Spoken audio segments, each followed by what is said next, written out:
Good morning, ladies and gentlemen. We're coming to you live from the Kwefo Hall right here on the campus of the University of Ghana, Legon. This is the National Girls Speech and Debate Championship. This is a championship for girls in senior high schools across Ghana, and we have been doing this from the beginning. This is the semi-finals. We have 4 schools join us here as they debate on a topic. We have our judges here. Aside this, we have an empowerment session where experienced people join us to inspire the girls and also show them the way to success. So you are welcome for the next few hours. This is a National Girls Speech and Debate Championship, and wherever you are, whether on YouTube or social media platforms, stay tuned because you are going to enjoy this competition. Once again, this program actually is brought to you by MEMA Productions, a subsidiary of Help a Girl Foundation in collaboration with Ghana Education Service. We are sponsored by SN Anku IP firm, Olam Agri, Cooper Study International, Twalium Industries, Unilever Ghana, Promasidor Ghana, Margins ID Group, Nasco Electronics, Funmill Ghana, Glyco Life, Goldball Jewelry, and we're also supported by Honey Day Foundation and Fabine. NGSDC, we say educate, empower, and encourage. Very soon we are starting our empowerment session. This is when we have experienced people come to speak to the young girls briefly to inspire them, to speak to them in a way that can direct them in life. And we have 2 people who will join us here to have a heart-to-heart talk with these beautiful girls. Are you here? Are the girls here? I cannot hear you. Are you here? NGSDC 2026 is given intentional, it's given informed, it's given clocked. Now, we are going straight to our first session for today. And there is a gentleman who has joined us, and he's ready to speak to you today. Ladies and gentlemen, he is a senior military officer and a senior specialist, an obstetrician and a gynecologist at the 37 Military Hospital. Help me welcome our first speaker for today, Wing Commander Dr. Ejabing.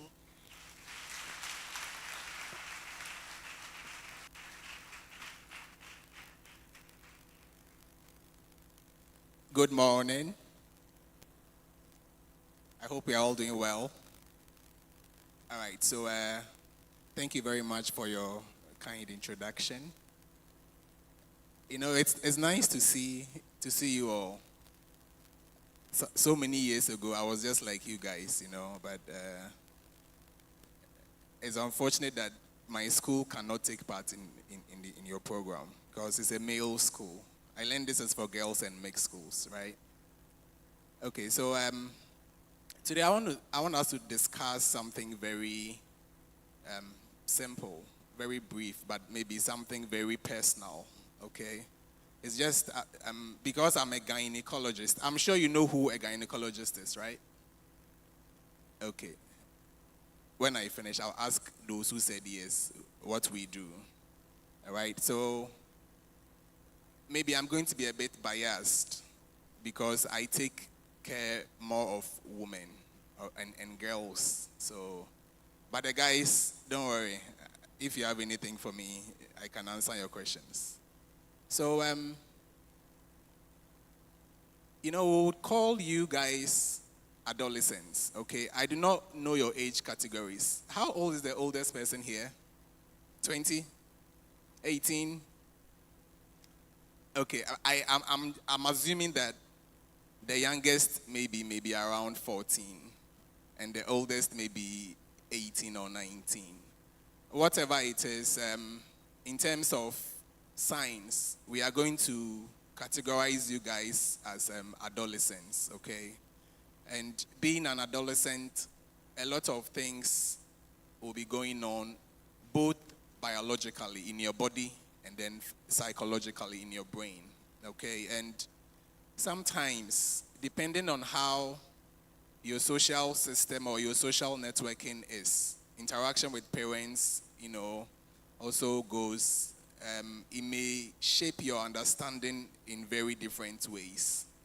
I'm going to pick on some few things that maybe some of you might be experiencing here. Because once you're an adolescent, it is a normal or a natural physiological change that you would go through. All right?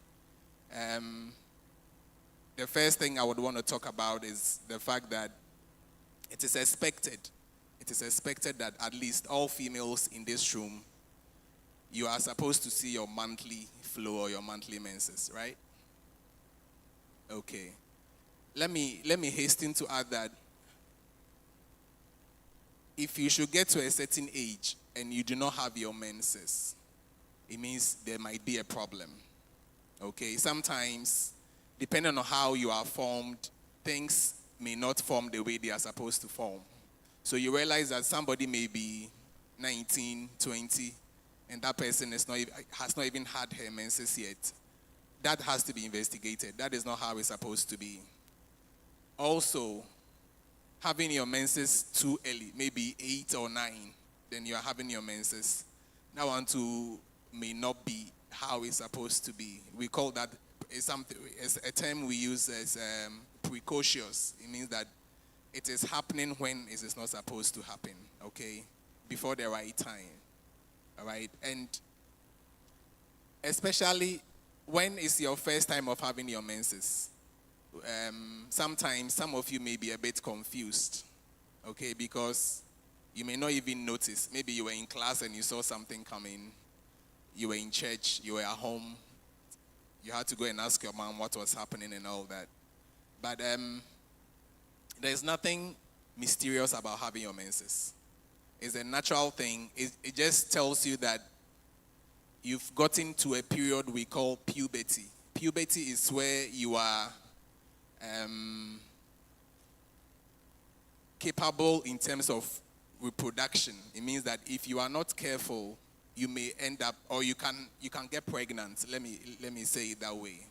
Okay, this period is very critical because if you do not get good guidance, some may end up with unwanted pregnancies, what we call teenage pregnancy or adolescent pregnancy. And I'm sure we all know what these things can have on your education, all right? It would be very much inappropriate to get pregnant at this stage of your career. Because one, it's going to truncate your education. Your mates are going to go and leave you behind. Okay? And two, in terms of even the pregnancy and then delivery and all that, it's very challenging.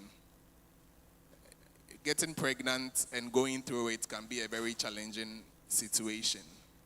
And a whole lot of things can happen, especially to teenage pregnant girls. Okay? So when you have your menses, there's nothing mysterious about it. It just tells you that right now, in terms of reproduction, you are capable of getting pregnant. So it is important that you know how to keep yourself well. And also, a lot of things will start changing in your body, okay? This is where the ladies, especially during the period of adolescence, you start also your development. So you notice changes in your body, not just your menses flowing. You realize that your breasts will start developing. You start having curvy shapes and all that. Those are things that may attract some people to you. But then this is a period you have to be careful, okay? Because if you are not careful and you make any mistake, you are likely to get pregnant. All right? And then again, when it comes to the flow of menses, sometimes the duration varies. Anything between 2 to 7 or 8 days is acceptable. But where it is going beyond or below this period, it may not be acceptable. And sometimes you realize that for your age, maybe you started having your menses around maybe at the age of 11 or 12.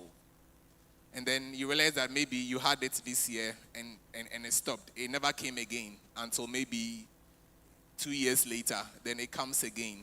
Then that one, it will flow for some months, it will stop, and then it would resume again and all that. If anybody here is experiencing something like that, don't worry about it. It is very normal, okay? Very normal. It doesn't mean that the fact that you are not having your menses, when it had started prior, it means you are pregnant. No. There is a whole lot of, how many science students do we have here? How many? Oh, okay. Quite a number. So there's a whole lot of things that go on before a woman can have her menses. It starts right from the brain, and then it comes to your ovaries, and then the blood would flow, okay? And usually during this period, that part, that axis, we call it HPO axis, that axis will not be well developed. So you realize that because it's not well developed or well established, you may have your menses maybe for 2-3 months, and then it will stop. You have it again maybe after 6 months and all that.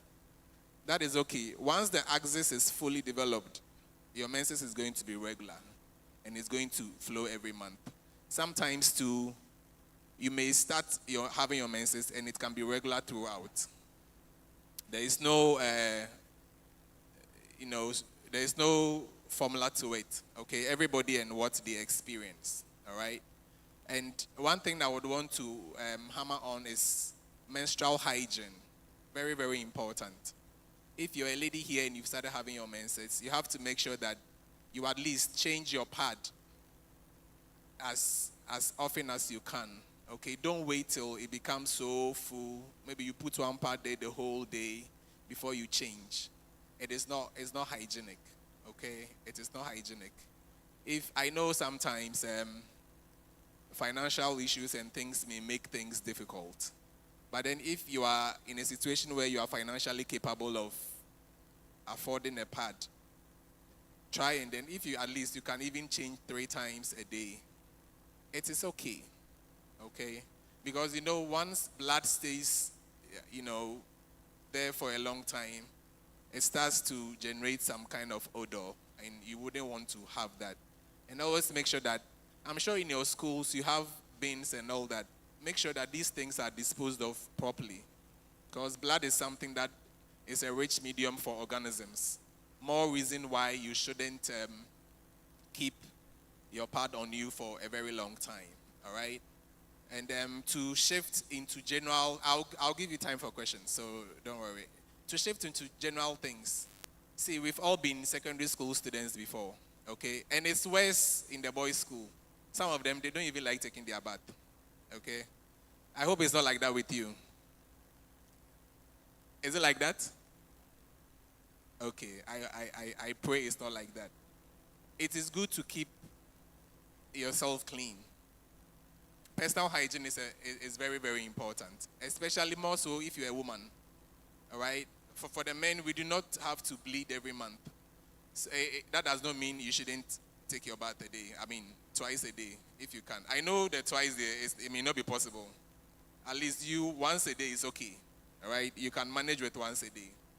This is very important because there are so many organisms that can also give you a lot of skin conditions and all that.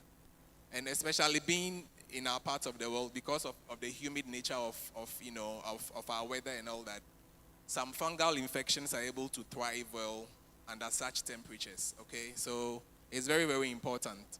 Keeping your body clean, important, especially with your toenails as well, and then your fingernails, toe and fingernails. You can wear one socks the whole week. No, that is not good, okay? That is not good. You have to make sure that you change regularly and keep it clean. Wash what you wear, okay? Keep it. If you have only 2 or 1, wash it. It doesn't matter. It's better to wash that one than to wear it throughout the whole week. Very, very important, all right? And then also, the last bit I would want to say is academics. Okay, academics. You need to take your academics very seriously. I'm sure that is the reason why you are here. It is part of it. And God bless the organizers for such a program. it helps you to develop your confidence, okay? It's very, very important. I mean, if you are keeping yourself clean and doing all that, and you are not doing well in school, then really, what was the point of being in school, all right? You have to make sure that you make the money that your parents are paying worth it, all right? You have to learn. It doesn't matter what course you are doing, whether it's visual arts or whether it's general arts or business or science, you still have to study. Please, I hope I am clear. All right, so with the health stuff, I would really prefer, as I said, I mean, I've given you my profession anyway, so I would prefer that you ask me questions, okay, so that I can address some of your concerns. That is, if there are, whether you're a guy or, I mean, a female, if you have questions, I'm ready to answer your questions. Thank you. I would end here and take your questions. Thank you.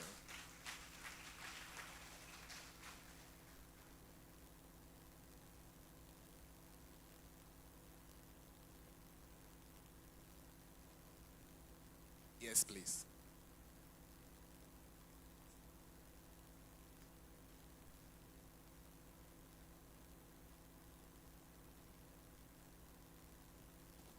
Thank you for the enlightenment that you have given to us. I'm Richard Amponsa with Gomoa Senior High Debate Team. Please, you spoke about the changing of the part by our sisters, having it the ideal situation 3 times a day. Should it be dependent on the volume of blood that comes out, or for hygienic practices, the 3 should be held? Thank you.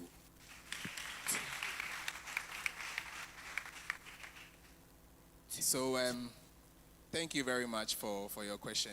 And it shouldn't entirely depend on the volume of the blood. Because even if you have a little amount of blood, if it stays in the pad for a long time, it will start undergoing some changes, and it will start developing some odor that you wouldn't want to have. So ideally, you don't have to wait for your pad to be full before you change your pad. Even if it's not full, it is prudent that you change your pad. Very, very important. Okay? All right. Thank you. Any questions? Okay.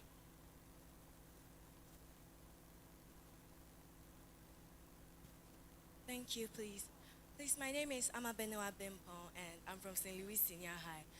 I want to ask, are young girls who experience their menses early in life in danger later on in their lives? Because I read somewhere that girls who experience their menses early are prone to ovarian cancer and the likes. Okay. Can I go ahead?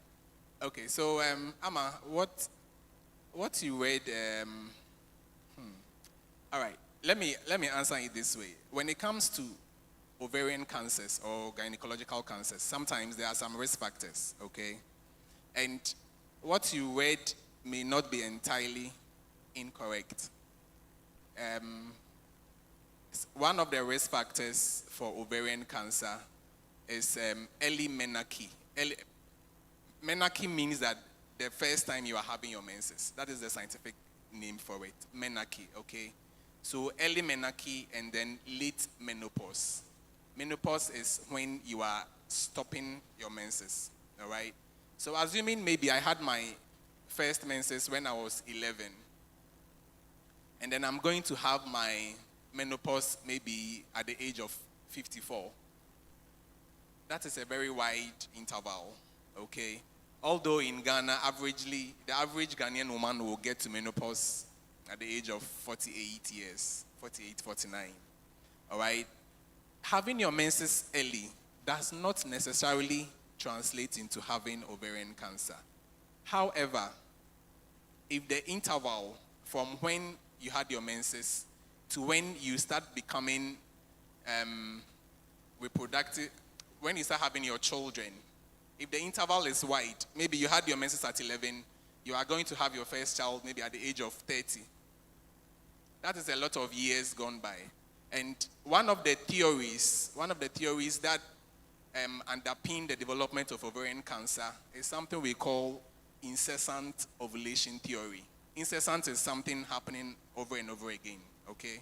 So the more your ovary is working, ovulating every month from 11 years all the way up to 30 years, that is a lot of years that you've given your ovary to be working without any pregnancy. Because if you are pregnant, your ovaries would rest. You understand? So that is one of the underlying reasons. The more you allow that long period, it means that your ovaries are going to work for a very long period. And that can be a risk factor for developing ovarian cancer. And also, I don't know, maybe secondary school, you like using powder. Talc. There's something in powder called talc. Talc is something that has been also shown to also be a risk factor for developing ovarian cancer. Okay, so really, if there is no need for using powder, just let it be. All right? Yes, and I'm also not saying that if you've bought powder, go and throw it away. No, that's not what I'm saying. All right? But what you read was true, it's right. Having your menses early, but not having your children early can be a risk. All right, thank you.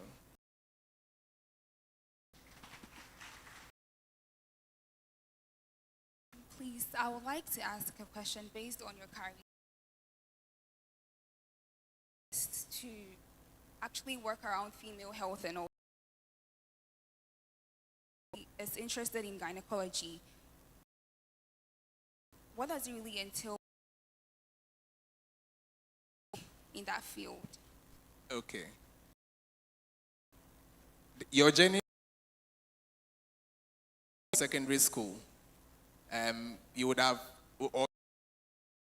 because after secondary school, you need to start reading medicine. So you need to go to medical school at the university. All right? And after that, after your 6 years of medical training, you become, we use the term house officer, you become a house officer. And during that period of being a house officer, the license that you have to work with is temporary until you finish the 2-year period of your housemanship. All right, then you become permanently registered with the Medical and Dental Council of Ghana. After that, you become a general practitioner. After your housemanship, we usually say that you are a medical officer. You hear people using the term MO or maybe GP. Basically the same thing. So during that period, you now have to decide which field you want to go into or specialize in. So during your housemanship is a period where that period is designed to help you make a decision, okay? Because there are 4 main branches in medicine. We have general surgery, we have obstetrics and gynecology, we have internal medicine, and then we have pediatrics, okay? Those who take care of children. So during the 2 years, you do 6 months rotation in each of these major fields of medicine. So by the time you are done, one of those rotations may or might have stimulated your interest, okay? So when you finish, and maybe when you were doing obstetrics and gynecology as a house officer, you had interest in it. Once you are done with your 2-year housemanship period, you're on your own. So you can decide to write an exam. We call it a primary exam. You write that exam to start residency in obstetrics and gynecology. If it's surgery you want to do, you write their exam and then you start residency in surgery or pediatrics or internal medicine, whichever one. And the duration for the residency varies depending on what you want to do. But since your question was with gynecology residency, we have the membership and then we have the fellowship. The membership duration is 3 years. Okay, so after the 3 years of residency, you can be called or you qualify to be a gynecologist. All right? If you want to follow that one up with your fellowship, that one too, depending on how long you want to use to complete the fellowship, if it's 2 years or 3 years or 4 years or 5 years, that one is dependent on you. So after that, then you become a senior specialist or you become a consultant. All right? So maybe roughly 6 years medical school, 2 years housemanship, 3 years residency, maybe 3 years fellowship. You'll be looking close to maybe 14, 15 years if you want to be a gynecologist from medical school. Please, is that clear? All right. All right. Now, have you seen the kind of man standing in front of you? He has spent about 15 years in the field to be called a gynecologist. So put your hands together for him. We are pleased to have him here, and you should get all your questions ready. A question here. Chairperson, thank you very much. Please, I want to know, because sometimes I do hear young ladies saying that I am pregnant, but I didn't know that how I became pregnant because the person was still having the menstruation. What causes that? If you can tell us the cause of that among you. Sure. Okay, so sometimes it is possible that a woman may be pregnant and she might not know. Okay, it's possible, especially if this person has not been known to be having regular cycles. You know, some women, maybe they menstruate today, 4 months' time before they will menstruate and all that. There's a condition that causes that. Sometimes those who have such conditions, they may be pregnant, but they will think that, oh, maybe it's one of those things. Because I can go 4 or 3 months without having my menses. So they wouldn't even bother to go and check. It's possible. And sometimes too, yes, bleeding when you are pregnant is a very, very common thing that we experience in the hospital all the time, okay? And it is not normal, even though it is common. Because sometimes the bleeding may be a warning sign that you are threatening to have a miscarriage. Okay, so when that happens, it means that you need to see a doctor as soon as possible. Also, there is something maybe physiological, let me put it that way. Maybe you were expecting to have your menses today, but then it happened that you got pregnant along the way. But you realize that around the time of your menses, you may see some spotting, some bleeding. That may not necessarily, usually that one will last for maybe a day or two. It may not necessarily be a threatened miscarriage. No, it is something physiological, okay? That can happen. Some women can experience it. But where the bleeding becomes persistent whilst you are pregnant, that is not normal. It means that you need to seek care. Because if care is not taken, you may lose that pregnancy, okay? All right. But then again, I think sometimes some of the women need to be a bit more responsible. Especially if you have regular periods, you realize that, oh, for a month or two, you've missed your period. It is okay to just do a home pregnancy test to confirm whether you are pregnant or not. But sometimes some of them would wait till, you know, yes. So we just have to be a bit proactive about that. Okay, all right. Okay, I'm Patience Taylor from Gomwa Senior Technical School. I want to ask whether there are foods that should or should not be eaten whilst during menstruation. Foods you don't have to eat during menstruation. Yeah, please. Okay, so I don't know if, well, there is nothing like that. Okay? There is no food that is contraindicated whilst having your menses. You can eat anything you want to eat. Having your menses is just the lining of your womb being shed. That is the physiology about it. It's got nothing to do with food that you are supposed to eat or not to eat. Maybe unless you have allergies to something else. Other than that, there is nothing. You can eat anything you want to eat. Okay? Doc, I understand her question because for women, we hear that when you're having your menses, you shouldn't drink milk, else you're going to have cramps. Some people don't eat toffees. They're going to have pains or they're going to flow a lot. So let's be specific with the milk. does it have any effect on your menstrual flow?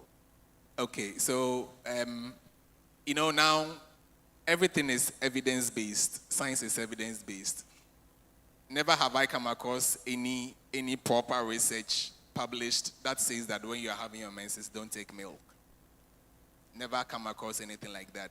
And really, some people say that, oh, when I take this, then I will induce it. See, the thing is physiological. Whether you take that milk or that drink or something, you are going to have your menses. If it's not going to flow, it's not going to flow. Okay, so besides, what is in milk? It's just a dairy product with calcium and other things. It's not going to have any effect on the menses at all.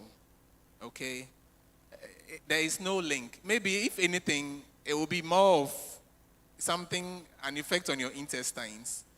And there is no link between your intestines and then your womb. They are in different areas altogether. Okay? So milk or caffeine or other things, it doesn't really matter. And she spoke about pain during menses. It's something that is very common, okay? Maybe especially some of you may even have started experiencing it. The term we use for that is dysmenorrhea, okay? Dysmenorrhea. And dysmenorrhea, which is painful menstruation, there are two types. It's either primary or it's secondary. Primary means that there's really no underlying cause for the pain. You are just having the pain because of some substances in your system. Secondary means that there is something causing that pain during your menses. Maybe you have uterine fibroids, or you have endometriosis, or adenomyosis, or something else. Okay? Usually for the primary dysmenorrhea, we would control the pain. And usually those who experience it, sometimes after their first childbirth, you realize that thing tends to go away. Sometimes it may persist, but then that pain is manageable, okay? It's not got to do with whatever you are taking, no. It's a physiological process. If it is secondary, maybe fibroid is causing that, once you take away the fibroid, that pain is going to go away, okay? Okay. Thank you, Doctor. I'm Emmanuel. Doctor, please, I want to ask two questions pertaining to the profession. The first one is that I have never seen a female gynecologist. All that I see are males. Is there something to that? And then secondly, what actually inspired you to choose this career pattern? Thank you. Okay, thank you very much. Thank you. So maybe you've not visited a lot of hospitals, but there are quite a number of female gynecologists, even though there are more males than females, okay? If you want to see some of the females, visit me at 37. I would introduce you to one, okay, or some of them. Kolebu, they are there. UGMC, they are there. A lot of them are around, even though they are not too common. But now we are having a lot of female gynecologists, all right? And secondly, you wanted to know why I chose gynae? Was that your question? Yes. Okay, so, all right. Why I chose to do gynae, I developed the interest in gynae during my housemanship. You know, earlier on I said that you do 6 months rotation in each of these main disciplines, okay? So I had the interest there. And then also, gynae, in a way, is fulfilling. Fulfilling in the sense that you always have this sense of satisfaction, taking care of a pregnant woman through all the stressful conditions, vomiting, sometimes bleeding and all that, and then having another human being come out, okay? That is very, very fulfilling. And also, this is my personal view. As a doctor, I feel that you should be able to both prescribe and also go to theater, okay? I needed that balance. You know, when you take something like internal medicine, they do not really go to theater. maybe the way I'll go to theater, like yesterday, maybe I'll go and do cesarean section, or I'll go and remove fibroids or remove the uterus and all that. Somebody who does internal medicine won't do that, okay? So I needed also a blend between being in the consulting room and also being in theater, okay? And gynae, in fact, is to obstetrics and gynecology offers that form of flexibility. So this is my main reason why I chose to. And also there are so many things you can do as a gynecologist. Either you are doing ultrasounds alone, either you are into in vitro fertilization, you know. There are a lot of things that you can do as a gynecologist. So these are some of the things that motivated me to choose gynae. Finally, people hardly die, even though some women die when they are going to give birth, or maybe after fibroid surgery and all that. When you look at the other disciplines, in terms of recording death, it's a bit on the low side. Okay, because as a doctor, it's not easy to see a patient die, especially if you are young in the profession. It can have a big toll on you, So it's a combination of these things that made me choose to do obstetrics and gynecology. All right. Thank you very much. I'm in the person of Elizabeth Mali, Spain. So I want to ask that, is it normal for a teenage girl to menstruate 3 times in a month? To menstruate 3 times in a month. Okay, so it is not normal. In fact, it doesn't have any place in physiology. If that is happening, one, it could be that, as I said, maybe the axis is not well developed, okay? Or we need to find out why it is happening so. You are supposed to have your menses. The cycle is a monthly business. You don't have to be bleeding 2 or 3 times in a month. The shortest duration of the cycle can be 21 days. The longest allowable length is 35 days. So you realize that if you are having a very short cycle, maybe every 21 days you are having your menses. Then, as in maybe you had your menses on the 1st of January. It means that maybe around 22nd of January, you may have another menses. That is the length of your cycle. It does not really mean that you are having your menses twice in a month, okay? Or maybe your cycle is every 32 days or 34 days, and you had your menses 31st of January, or maybe 25th of January, something. You can go through the whole of February, which is only 28 days, without having your menses. That doesn't mean that in February you didn't have your menses.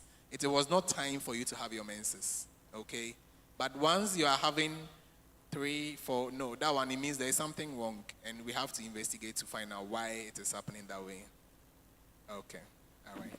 I think I have the final question to ask. Doc, my interest is in, you are a military officer, a senior wing commander, and you are a gynae. How do you do it? And again, if there is someone here who aspires to be a doctor and hearing that you're a military officer, what would be your words to such a person to inspire them? Thank you. Okay, so what I would want to say is that, the military is a very professional institution. Sometimes some people think that we are there, we are not learning, all we do is chasing people around. No. Once you are in it, there's a lot of learning that takes place in the military, okay? But you should always have a degree or a basic degree before you join the military. Maybe not always. Sometimes they may take a secondary school certificate for some of the training. That is okay. But even that, once you are in it, some of them always pursue other academic progression and all that. For me personally, I became a specialist before I joined the military, okay? And in a way, it has given me a very blended or a very reasonable career, because being in the military can also be very demanding. Sometimes you are doing doctor work and sometimes you have to do military work. All right, case in point, for the past 2 months, I just resumed work at the hospital just this Thursday. For the past 2 months, I was on a military course and I was totally taken outside the hospital to focus on a military career. All right, so it gets tough sometimes, but assuming you are here and you want to join the military, my advice is that pursue your degree first if you like. Okay, as I said, secondary school certificate is acceptable, but when it comes to military training, we have the officer training and we have the other rank training. Okay, with the officer training, if you do not have a degree, you will not be accepted. Some years ago, they were taking SS certificate, but I think now they've stopped. So you still have to pursue your university education and get your first degree. Then you can apply, because in the military, there are doctors, there are pilots. So imagine if I hadn't gone to medical school, I wouldn't have been a doctor in the military, all right? So there are architects, there are engineers, there are lawyers, there are pastors. Anything you can think of, we have it in the military. So get that qualification first, then you can come and join the military. It's a very professional institution. It is worth being part of that family, because sometimes you wouldn't know until you have an issue, then you really know the bonding, because once you touch one, you touch all of us. It is nice to be part of such a family, okay? But there is discipline and there is a lot of learning. So if anybody here wants to join, you are welcome to join. But don't come with the intention that once you come out, you are going to be beating people in the street. No, that's not what we do. Okay? That is not what we do. So maybe that's a summary to her question. Sometimes it gets a bit busy. You know, you would leave home, you wouldn't come home and all that. But eventually you get to see your family and life goes on. Life goes on. So it is okay. It's worth it's worth joining. All right. Any other question? Or I can end here.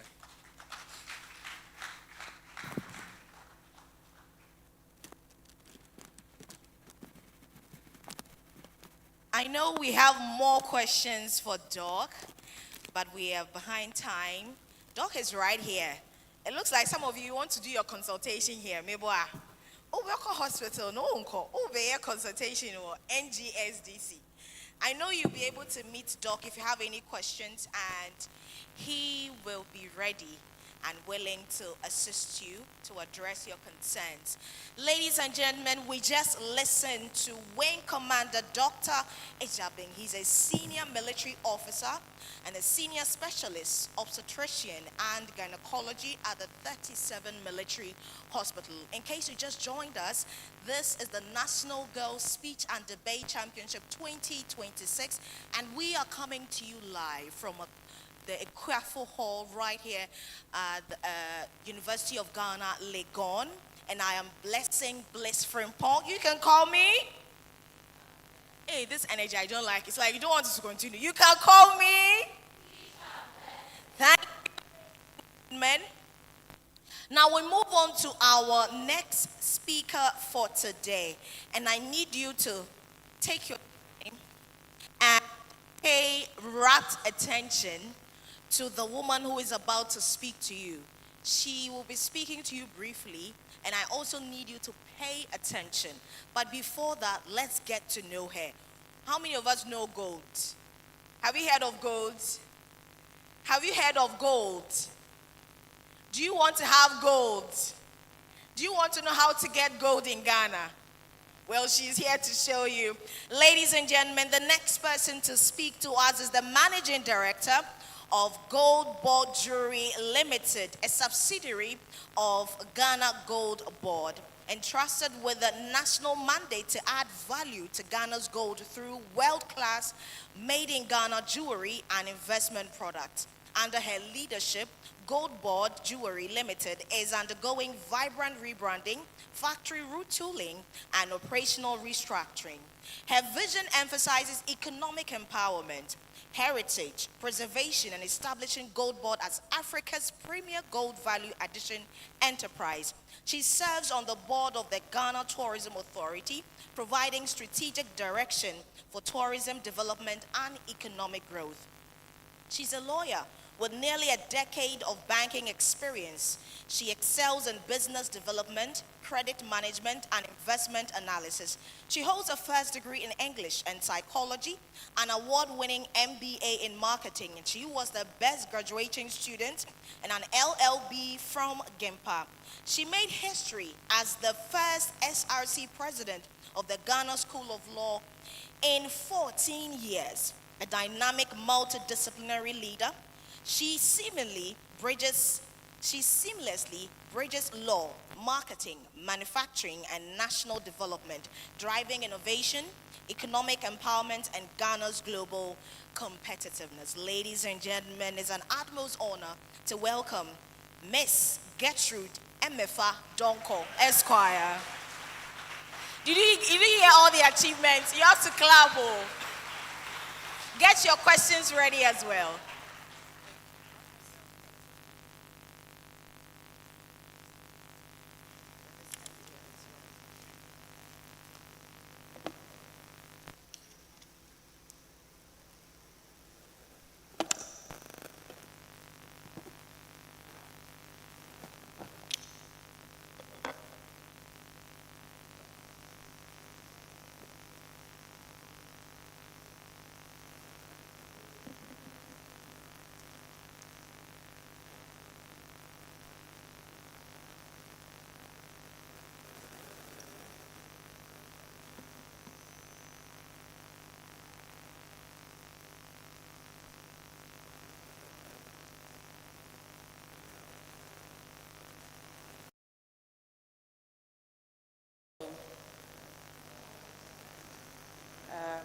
Good morning to teachers. Good morning to our dear guests. Please excuse me, I don't know the people here, so if I don't mention specific names or titles, please forgive me. I am super excited to be among you this morning. I want to first of all thank the organizers for such a beautiful program. I think we should give them a round of applause.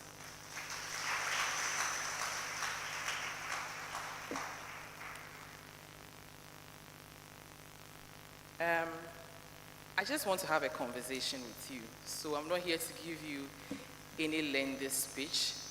I just want us to interact. I learn from you and you learn from me. I have been tasked to speak on a theme, confidence building and leadership skills, how the young ones can build their confidence to succeed. And sitting there, I heard the questions and I'm asking myself, these people are already confident. Why should I come and motivate you? But anyway, we always learn, and it's also good to listen to other perspectives. So I will go ahead and share my perspective. And like I said, let's try as much as possible to make it as a conversation.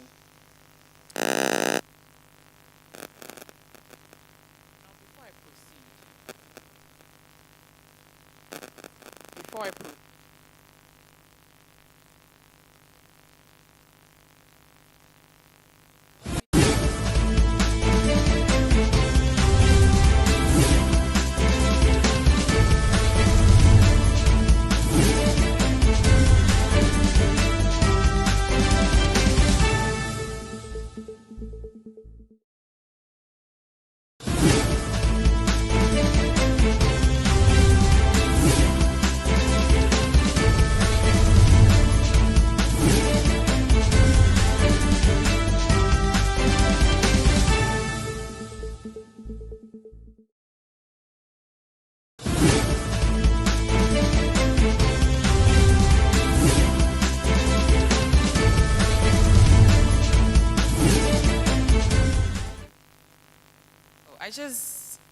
I just rooted for you. I said there are confident people in this room.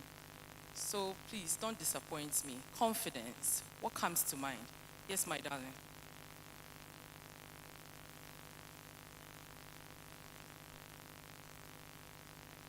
Is the strength to act regardless of. Can we give her a microphone?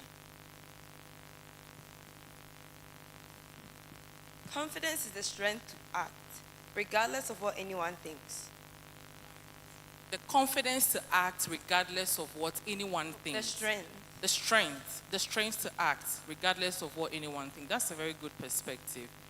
Any last taker?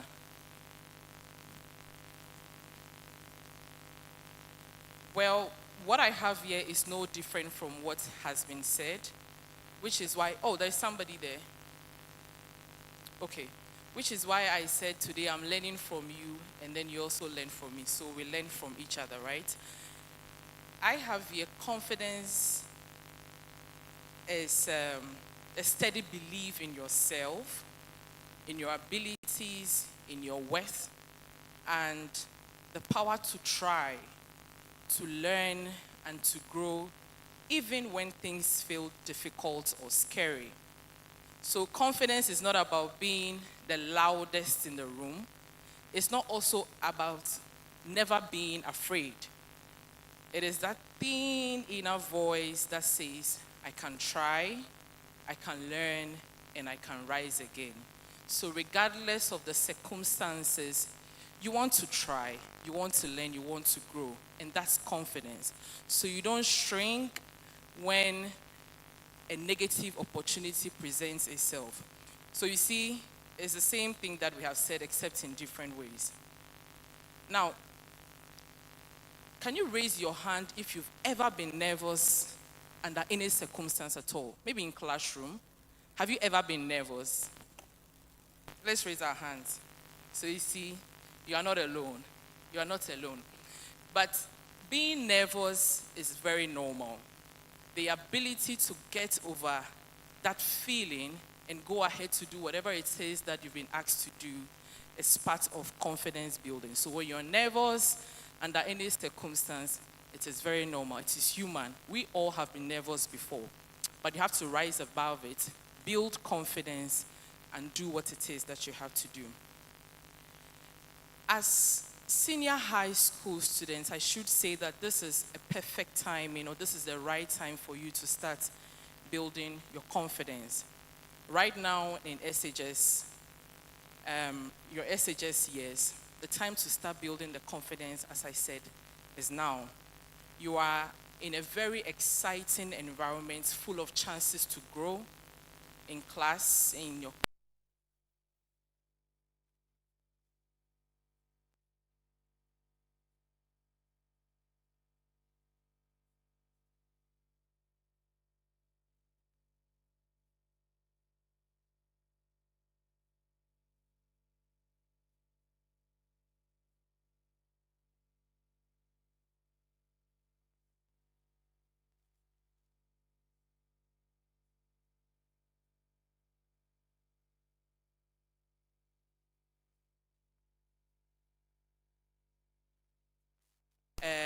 what is not okay is not trying to build confidence. And it is a gradual process.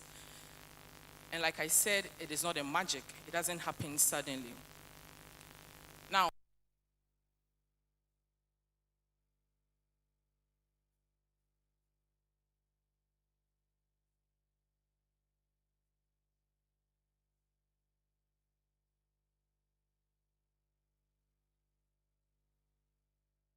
or to stand for an election, anything at all. How many of you have volunteered to do anything? Okay, that's quite a number. Let's hear you. What did you volunteer to do?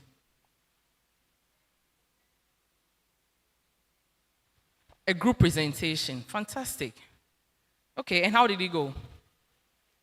Okay. Who else? Who else has volunteered to do something? Yes? What did you volunteer to do? You did what? You stood for a position. What position is that? School prefect. Did you win? You won. Big ups to you. Let's clap for her.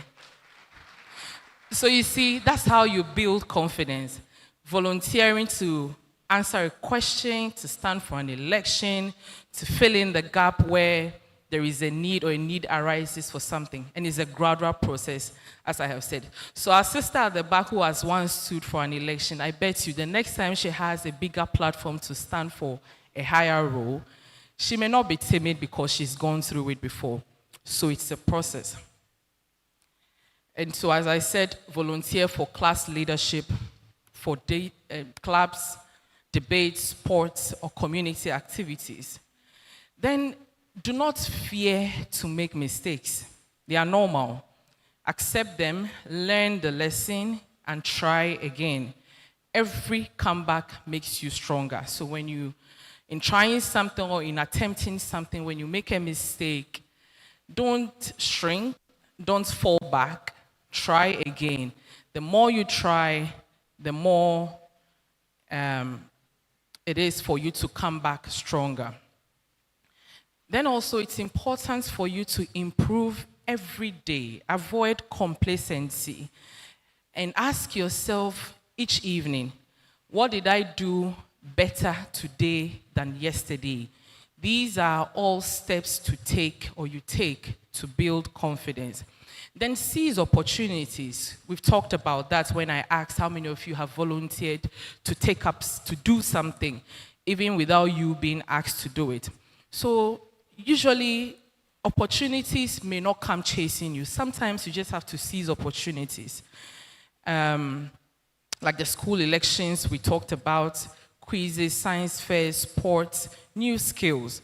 And these opportunities often look like challenges, and challenges that have been thrown to you for you to overcome. Then it's also important to prepare well.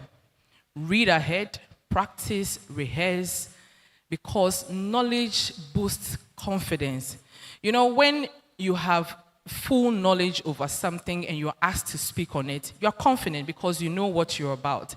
Unlike where you are not prepared and then you become timid, and when a little shock or somebody gives you a little shock, then you call back. So knowledge boosts confidence. You see people talk, they have the technical know-how. When a subject is raised, it appears they have full control over it. It is simply because they've read and they have prepared. And so reading and preparation also boosts confidence. Then use strong body language. Stand tall, make eye contact, smile. All of these are some non-verbal cues that presents you as somebody who is confident and indeed boosts your confidence. Now, I'd like to say that you have to know yourself and don't copy anyone. It is important not to copy others. Why?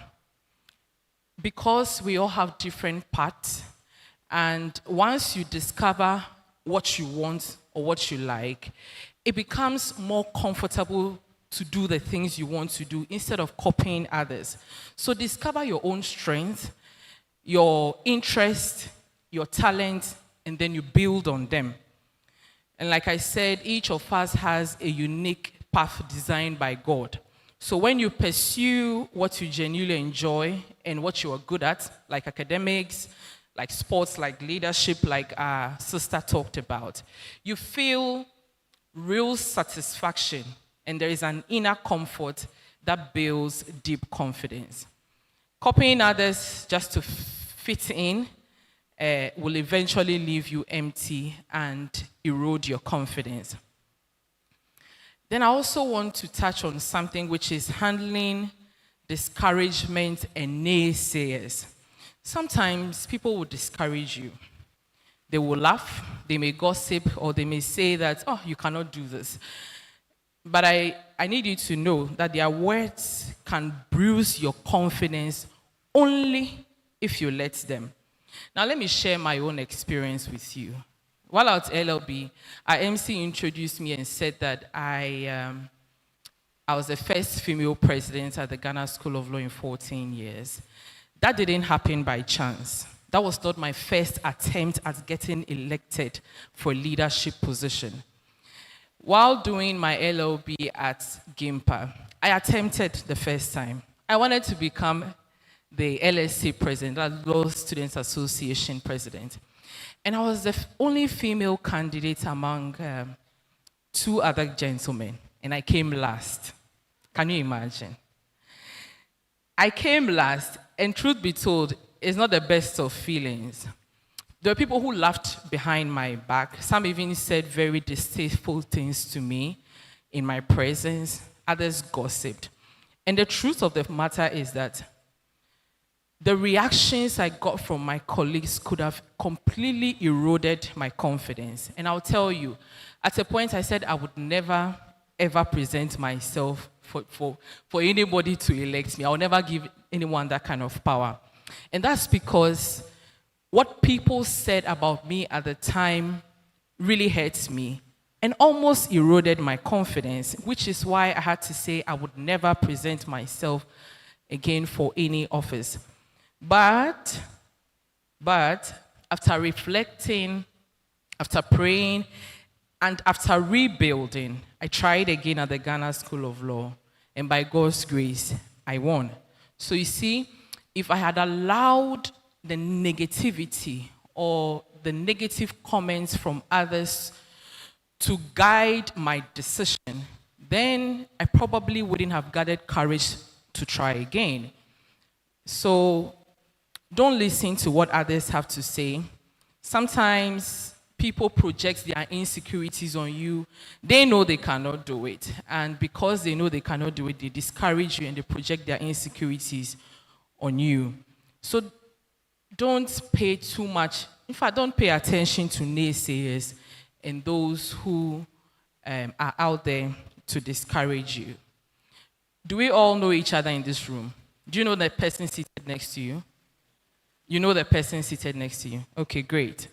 So turn to that person seated next to you and tell them one thing, one strength you admire in them. Tell them.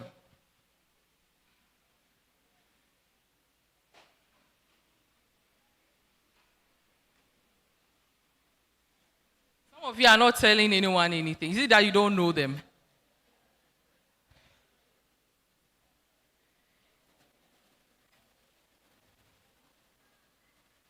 Okay, so what did she tell you? Yes, what did she tell you? What is the strength she admires in you, or what does she admire about you? She says she loves your ability to lead people. That's fantastic. Who else wants to share what she heard from somebody else, or what he heard from his colleague? Somebody else wants to share. Yes. I saw you talking to her. What did you say? Or you were talking about something else. So what did she tell you? She loves the way you are able to introduce yourself to people. Okay, fantastic. So that's excellent, and that is what confident people do. You are not scared to admit the strengths or the things that you admire in others. Confident people do not just praise themselves. They don't just focus on their own strength, but they are confident enough to look at what other people are doing and then get inspired by them. So the mindset of a confident person, a truly confident person does not tear others down. That shows weakness. Instead, you celebrate your friends' successes and then you commend them for the things that you appreciate or you like about them. Then never, ever feel intimidated by the success of your classmates. Let it rather inspire you. Confident people collaborate and they lift each other's up. Now, it's also important to speak positive affirmations to yourself. Don't forget, we are still talking about how to build confidence. And I'm saying that it is important for us to learn how to speak positive affirmations to ourselves. Look in the mirror daily. Say to yourself, I am capable and growing, that I learn from my mistakes to become stronger. I have unique talents, and I own my own path, and that God is with me, and I can do all things through Christ who strengthens me. If your confidence feels low, which is normal, speak to trusted people. Speak to your parents, speak to your teachers, counselors, pastors, because asking for help is not weakness, it is wisdom.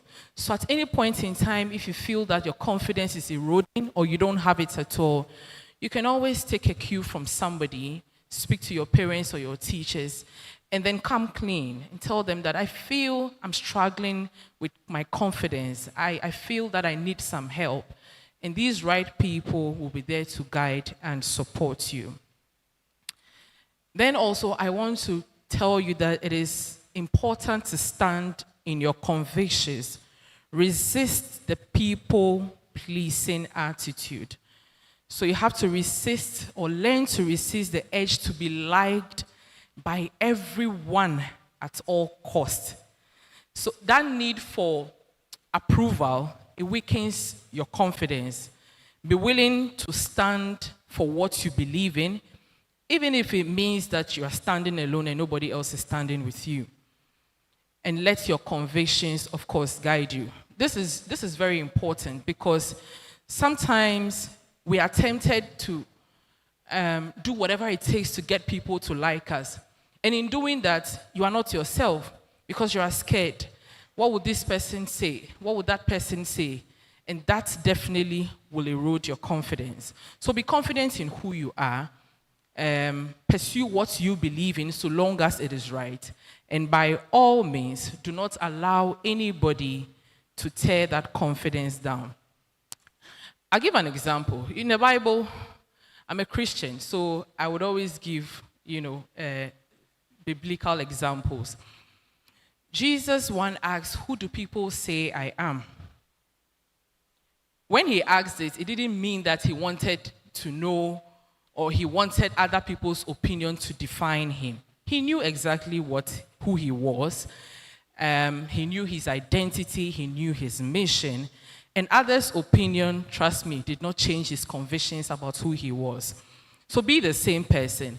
If at any point in time you need to ask somebody, what do you make of me? What do you think of me? It is not because you want that opinion to define you. Sometimes you just want to know. So be that same person who knows who you are, who knows what your unique path is. And believe me, the world will adjust to exactly who you are. Leadership is very closely connected to confidence. If you want to be a leader, you first must know how to lead yourself. Leadership is challenging, but you must first lead yourself as well, as I mentioned. Regularly ask yourself some of these questions. Do I make decisions that help me grow? When I fail, do I give up or do I learn and try again? Do I have goals and do I stay disciplined and true to those goals? Do I celebrate my small wins and improve when needed? These are some of the questions you have to ask yourself as somebody who is leading yourself and then aspiring to lead others as well. If you lead yourself with conviction and with discipline, you will be ready to lead others confidently.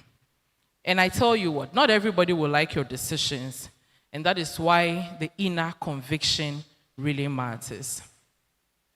Now, let us seal these basic truths together with a few affirmations. Kindly, can you be on your feet? I'm going to say certain things, and I would love for you to repeat them after me, okay? I am building confidence through small, brave steps every day.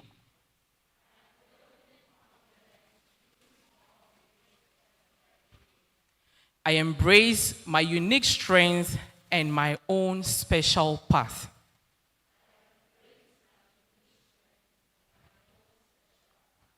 I learn and rise stronger after every mistake.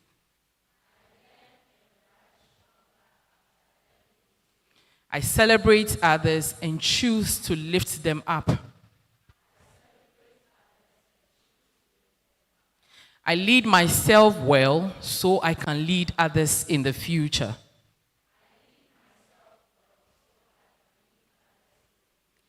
I stand firm in what I believe in, even if I stand alone.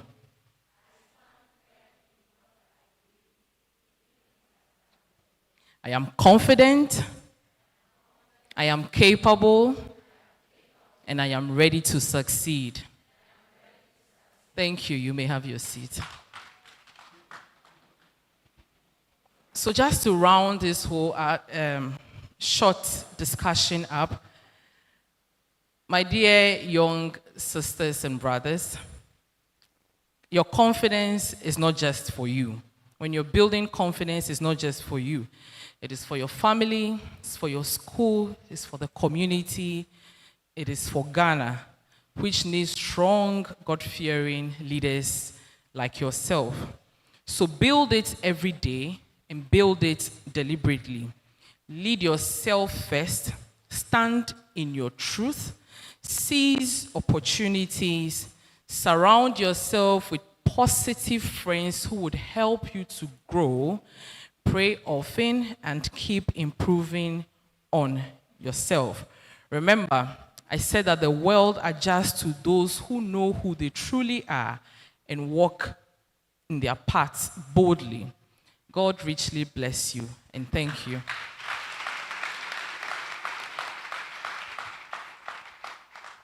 I guess I have to stand here to receive questions.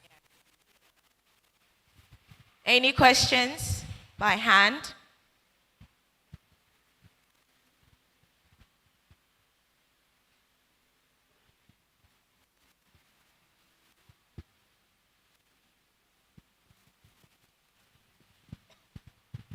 My name is Pamela, and I would like to ask, what advice would you give to someone who is struggling with low self-esteem? Okay. Do we have any more, or should I tackle this? Should I answer this before we proceed?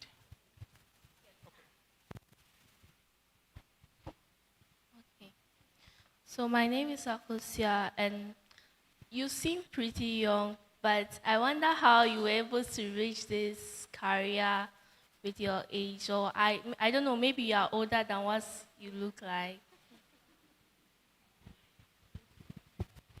All right, Akosia, let me answer the first question. What do you do when you struggle with low self-esteem?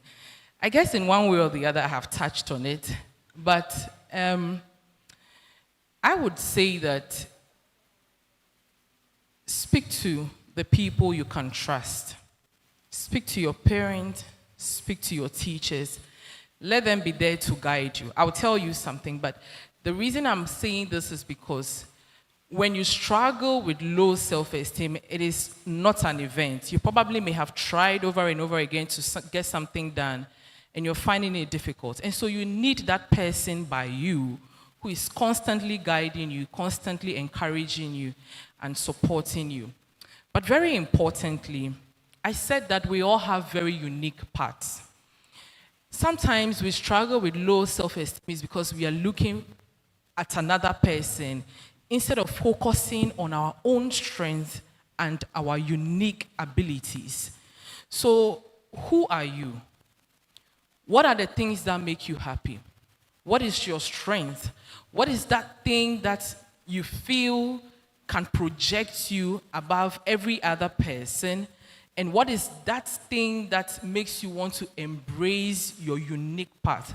First, identify it and be bold about it, accepting that this is my unique strength. Not everybody can be a leader.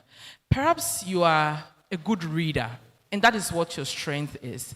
Develop on it and be bold about it.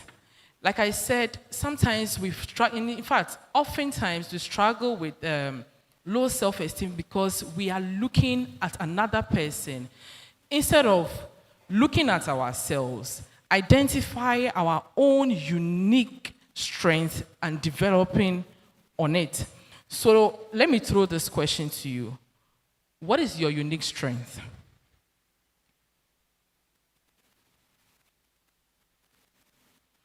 I mean, like I said, it doesn't have to be leadership. You're probably good at bringing people together, organizing, reading. What's your unique strength? Organizing people. And that's quite a difficult thing to do.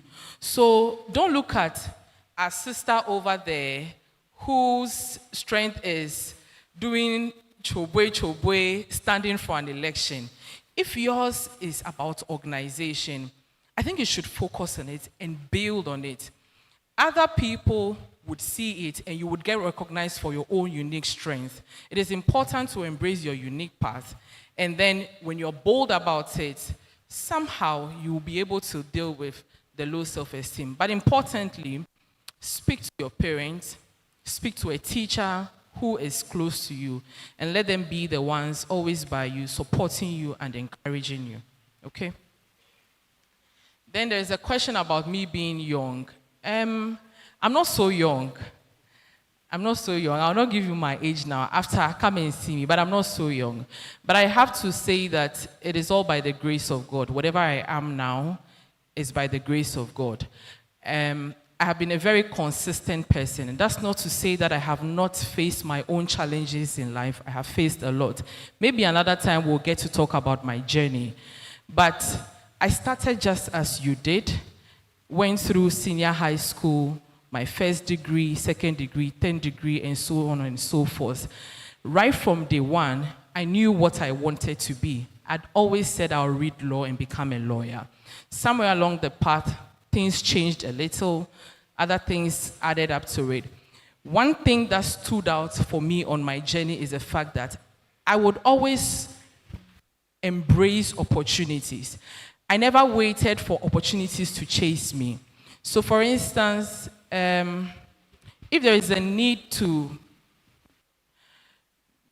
I could give you a lot of examples, but I was always filling in the gap. And that's how people would often identify my strength and my ability to volunteer to do this and to do that. And I was very true to my ambition right from day one. Never got distracted regardless of the challenges that I faced. And of course, the help of God and the grace of God got me where I am. And you too can do it and do more. And I pray that you do more. So thank you for that recognition. But it is hard work, it is consistency, it is the desire to fill in the gap, to volunteer where there is a need. And ultimately, it is the grace of God.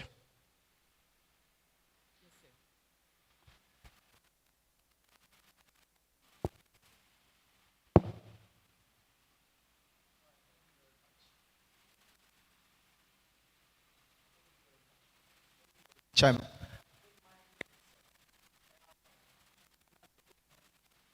For my see that guide children. And let me borrow Doc's word. When children are precocious, when they act more than their age in terms of thinking and maturity, we tend to, beat them, tell them that they are being too known, tell them that they are being, overconfident and other things. And as they grow, they begin to wither in this confidence that they have. So parents and teachers have that, responsibility to nurture children, to also, grow with the confidence that they have. Thank you. Thank you. That's a very excellent perspective. So he says that parents in the room, teachers in the room, we all have roles to play to boost up the confidence of those who have been entrusted into our care. Thank you for that add-on. There was a hand up. Yes, my dear lady.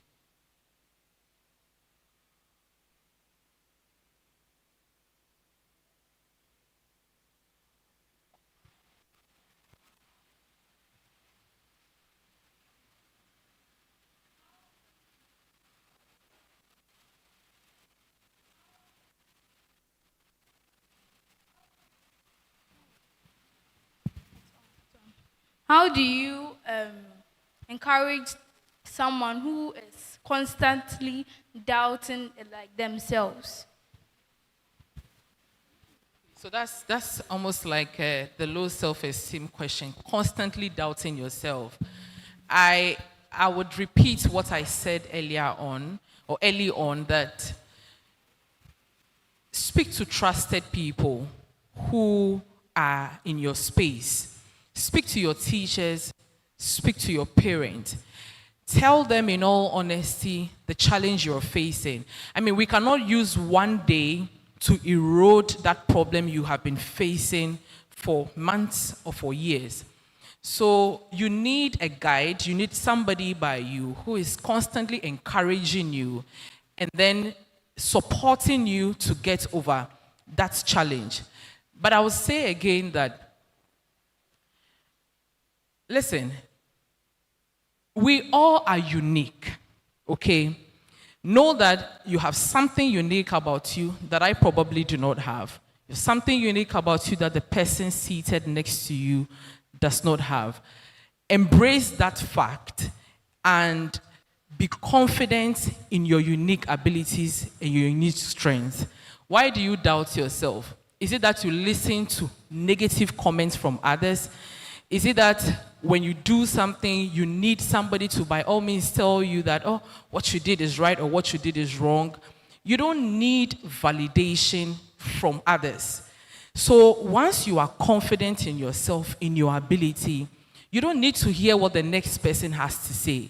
The only reason you want to confer with others is to be sure that what you did is probably right, or whether you need some improvement in some areas.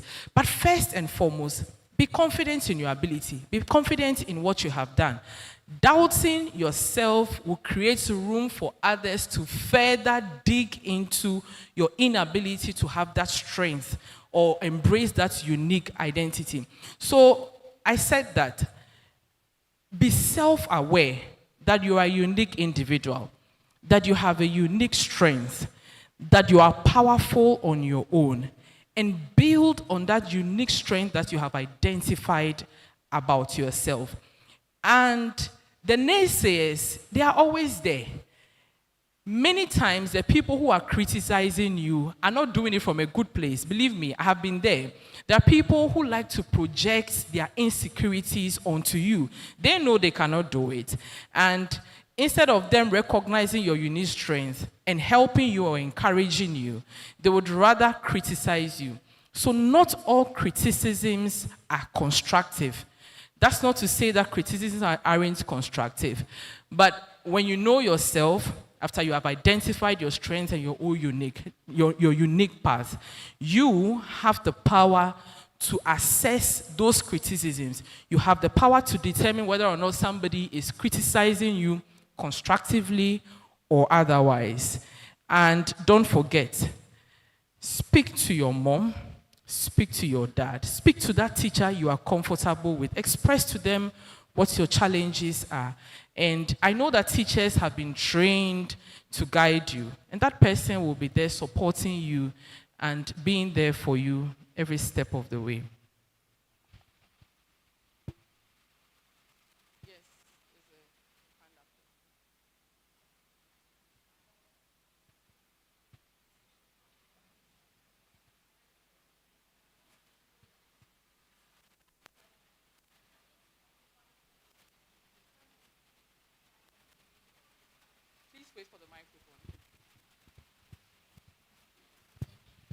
So there are people that when they are going to occupy for a position and they fail or they get discouraged. But out of your experience, you are saying that when you fill that position, you become discouraged. And also people also discourage you. But you regain that power and you came back again. So I want to ask that what empowered you or what encouraged you to go back again and to outshine your light? Thank you. That's a fantastic question. Like I said, I will be honest, that backlash almost discouraged me. Not almost discouraged me. I think I said to myself that I would never attempt that again. But I knew myself too well, And it was probably just in that moment or that season where I had lost an election. Losing an election is not a good experience, right? So I probably just said it in that moment because I was still feeling that hurt. But once the hurt was over, I went back into my element, who I am. I know exactly who I am. So the negative comments and that drawback, which is losing an election, it wasn't going to define me in any way because I know who I am. And that's one thing about being confident and knowing who you are. One circumstance or one event should not destroy what you have built over the years, or it shouldn't deplete who you know you are. Whether you like it or not, you will face distractions. You would fail at a point. You may not win. You may, reproaches may come. But I've said it over and over again that identifying your unique strength is what will be your buffer, your shock absorber when circumstances present themselves and you feel that, oh, I have lost. You've lost in that moment, but it doesn't define who you are. And I guess that was what worked for me. I knew exactly who I was, and I wasn't going to allow that single event to erode what I had built for some time or who I knew I was. It was just a season, and once that season had passed, I went back into my element, and then I forged on. I attempted it again, and then by the grace of God, I won the second round. So always know who you are. Be confident about who you are. If an event presents itself and it didn't go your way, you shrug it off, and then you move on.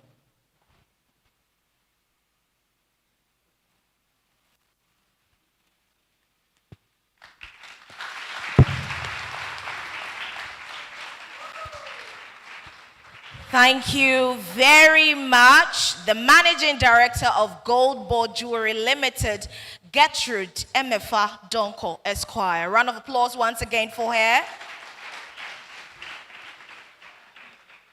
We say thank you to our speakers for making the empowerment session an empowering one.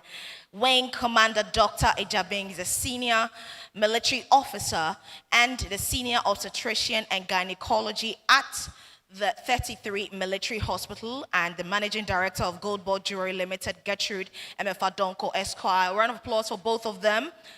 Let's put our hands together for them. Thank you so much for your time, and thank you for being here. Now, ladies and gentlemen, very soon we are starting the competition. We are wrapping up with our empowerment session. But before we continue, we will need to hear from the woman behind this initiative. After that, we can zoom into the competition. So help me welcome our founder and executive director, Mrs. Dora Bedu Owusu Adoma.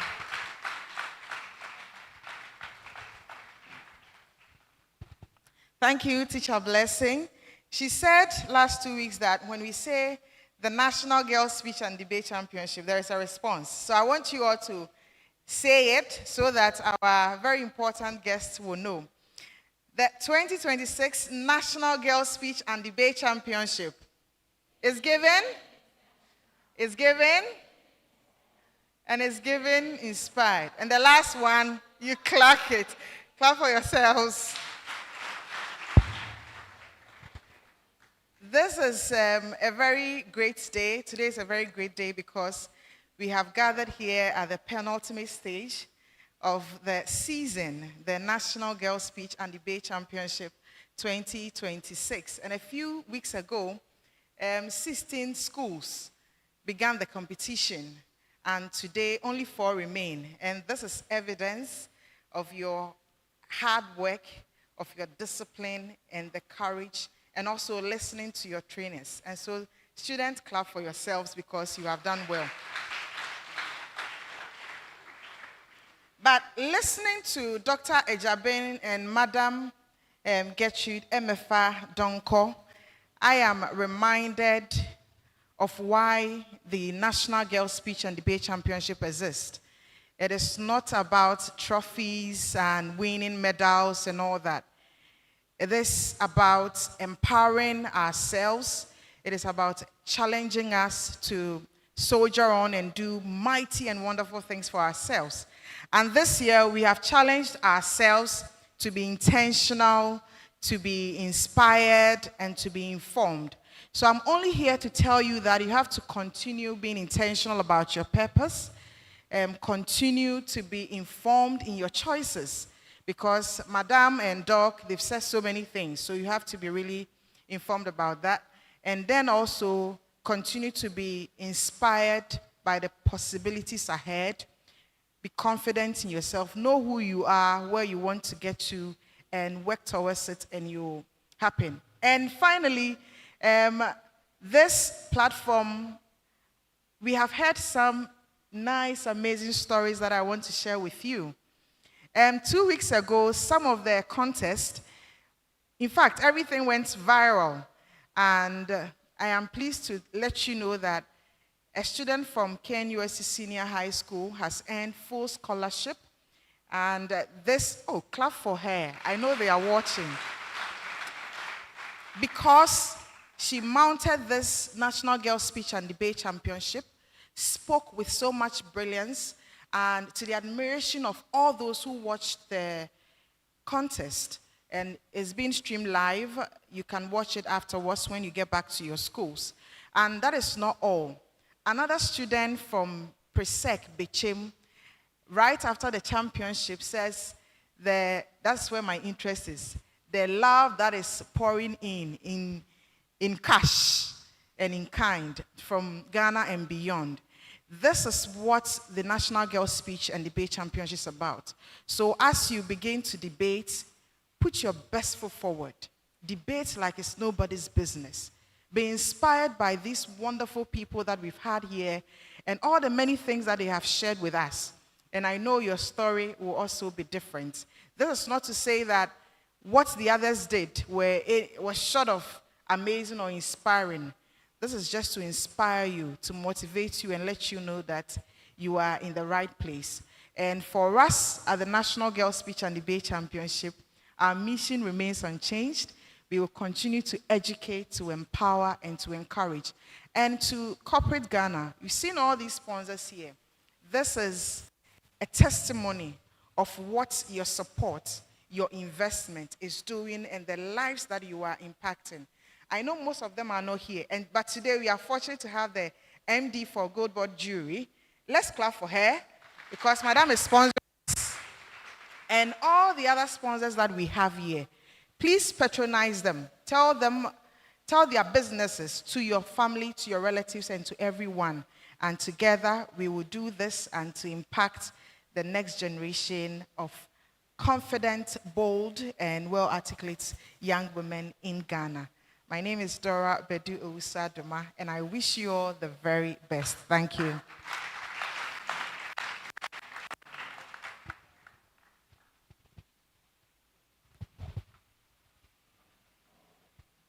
Thank you, Mrs. Dora Bedu Adoma. Now, in case you just joined us on YouTube or on social media platforms, this is the National Girls Speech and Debate Championship, and this is proudly brought to you by Productions, an initiative or a subsidiary of Help a Girl Foundation, and we're in collaboration with Ghana Education Service. This event is proudly sponsored by SN Anku IP firm, Olam Agri, Cooper Study International, Twelium Industries, Unilever Ghana, Promacedo Ghana, Margins ID Group, Nasco Electronics, Fan Mail Ghana, Glyco Life, and Goldboard Jewelry. We are also supported by Honey Day Foundation and Fabine. NGSDC, we say educate, empower, encourage. Now, ladies and gentlemen, when we say NGSDC 2026, you say it's given intentional, it's giving informed, it's giving inspired. Clark it. We are about to start this, but shall we recognize the presence of these dignitaries? The MP for Gomoa West constituency, he's also the Deputy Minister for Energy and Green Transition, member of the Privileges and Immunity Committee of Parliament, and member of Works and Housing Committee of Parliament, Honorable Richard Jan Mensah.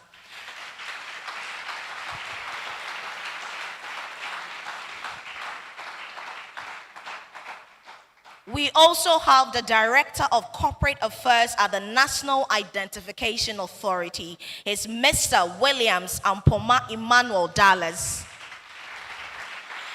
And he is our Madam's boss at NIA. Thank you so much for joining us, Honorable and Mr.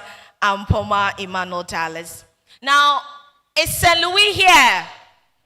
Is Gomoa here? Holy Child, are you here? Hey. Holy Child, there be more energy in your home. But when you mount this place, we get the energy from here. And I am happy that you have joined me today. Very soon we are starting the competition, but we will do that after this break.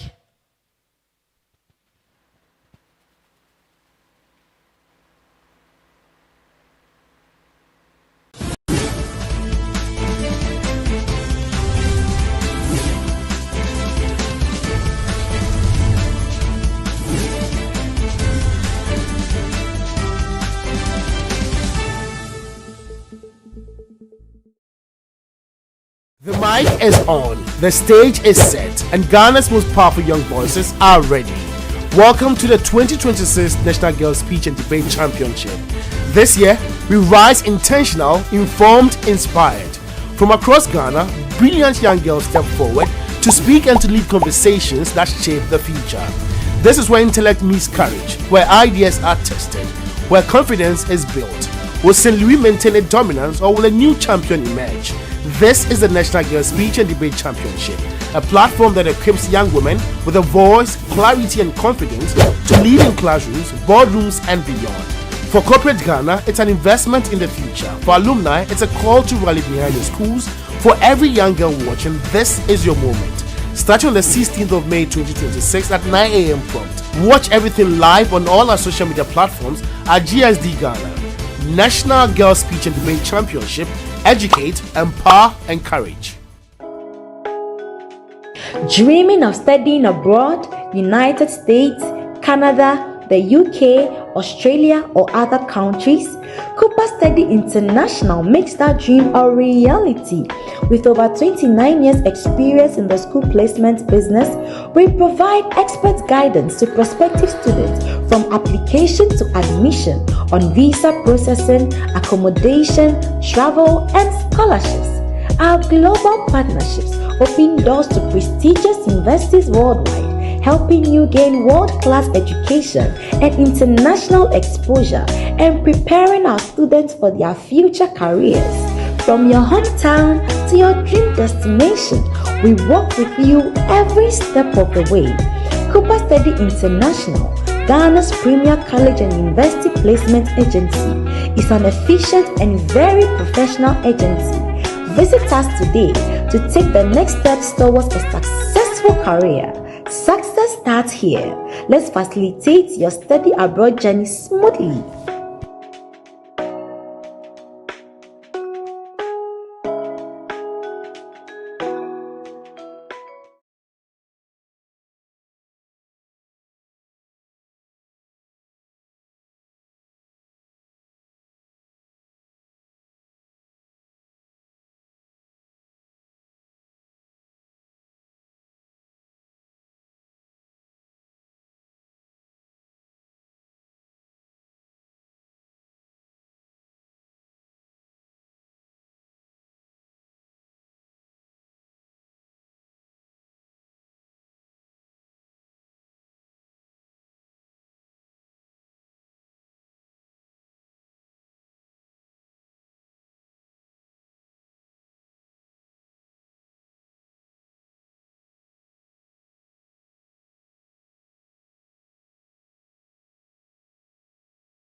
The 2026 National Girls Speech and Debate Championship is brought to you by Mermark Productions, a subsidiary of Help a Girl Foundation in collaboration with Ghana Education Service, sponsored by SN Anku IP Firm, Olam Agri, Cooper Study International, Twillium Industries, Gold Board Jewelry, Unilever Ghana, Promasidor Ghana, Margins ID Group, Nasco Electronics, Funmill Ghana, and Glyco Life, also supported by Honey Day Foundation and Fabine. NGSDC, educate, empower, encourage.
The 2026 National Girls Speech and Debate Championship is brought to you by Mermark Productions, a subsidiary of Help a Girl Foundation in collaboration with Ghana Education Service, sponsored by SN Anku IP Firm, Olam Agri, Cooper Study International, Twillium Industries, Gold Board Jewelry, Unilever Ghana, Promasidor Ghana, Margins ID Group, Nasco Electronics, Funmill Ghana, and Glyco Life, also supported by Honey Day Foundation and Fabine. NGSDC, educate, empower, encourage.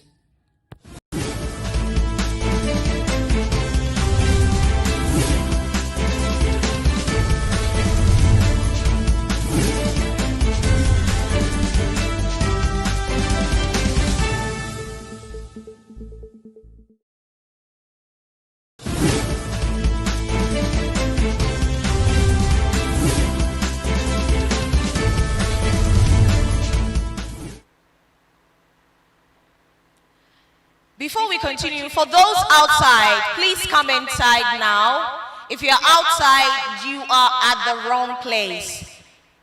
Kindly find your way into the auditorium now, into the hall, sorry.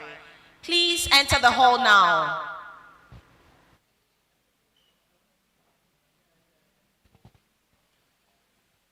Welcome back to the National Girls Speech and Debate Championship. This is the semi-finals, and this initiative is powered by Mermark Productions, a subsidiary of Help a Girl Foundation in collaboration with Ghana Education Service. A very big thank you to our sponsors, SN Anku IP Firm, Olam Agri, Cooper Study International, Twillium Industries, Unilever Ghana, Promasidor Ghana, Margins ID Group, Nasco Electronics, Funmilk Ghana, Glyco Life, and Gold Board Jewelry. We are also supported by Honey Day Foundation and Fabine. NGSDC, we say educate, empower, and encourage. 4 schools are right here in the Hall of Ekwafo, right here at the University of Ghana. And they are ready to battle it out with dexterity, with their ability to argue, their ability to make clarity in their sentences, and also to prove to the whole of Ghana and beyond that they deserve to qualify for the grand finale of this competition. And I am excited to introduce to you, ladies and gentlemen, our panel of judges and our timekeeper. But before that, I am blessing Bliss Frimpong. You can call me. Now let's go our judges for today. Now this is the semifinals, and we'll need to take our time to know the people who are joining us on the panel once again to tell us who can qualify for the grand finale.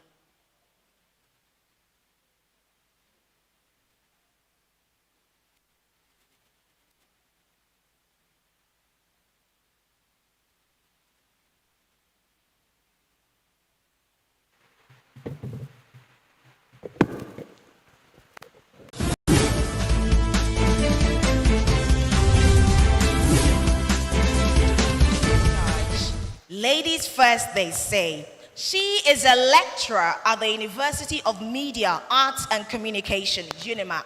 She's also a development communication strategist, public speaker, public speaking and presentation trainer, an entrepreneur and a content creator, and founder of Students Talk with Eva.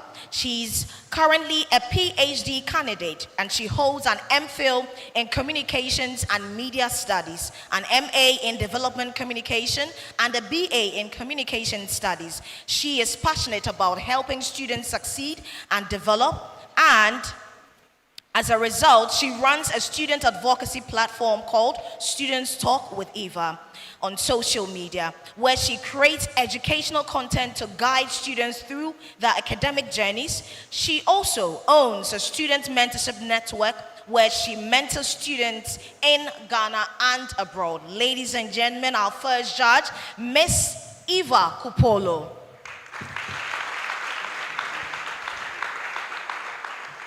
Our next judge is the press secretary and spokesperson to the Office of the Attorney General. He's a barrister and a solicitor of the Supreme Court of Ghana and a communications practitioner.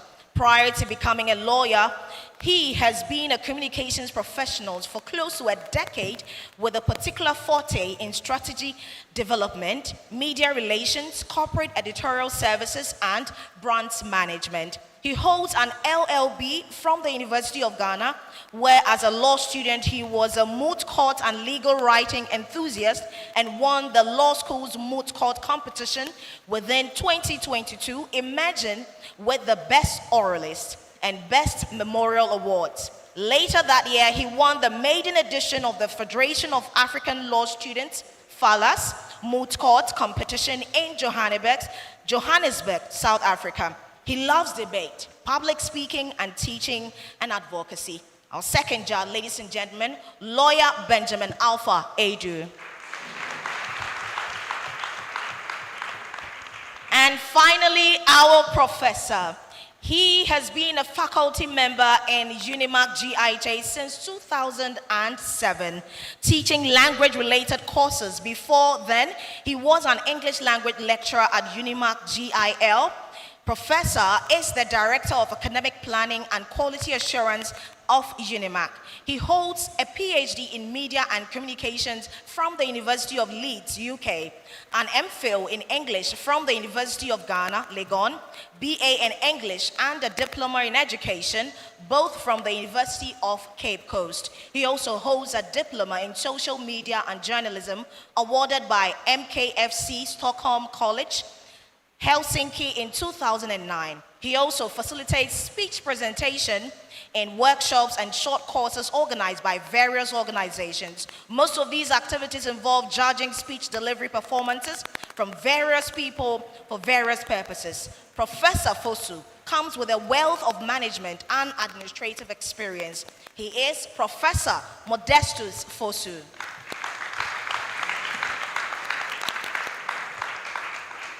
Now, shall we hear from our judges?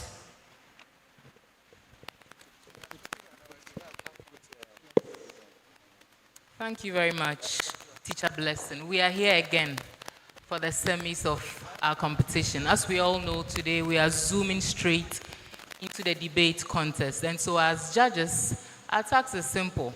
we are here to listen to the debaters and, of course, score them accordingly. So let me just take you through our score sheet for today briefly. So we'll be scoring for content and organization, that will be over 30 marks. Delivery and presentation, that will be over 25 marks. We'll look at rebuttals and point development, that will be scored over 25. And then we'll also look at teamwork and role playing, and that would also go for 20 marks. The girls have done so well so far. And of course, progressing to this particular level means that they have done their very best. And so we as judges are looking forward to it. We want to see good delivery. We want to see strong arguments, strong rebuttals as well. And like Madame Dora said, this particular stage, when you mount it, is not just a stage to compete. It's a stage of opportunities as well. And so, ladies, as you mount the stage and, of course, represent your schools. And for us and the rules for time management for this competition. Ladies and gentlemen, her name is Portia Go.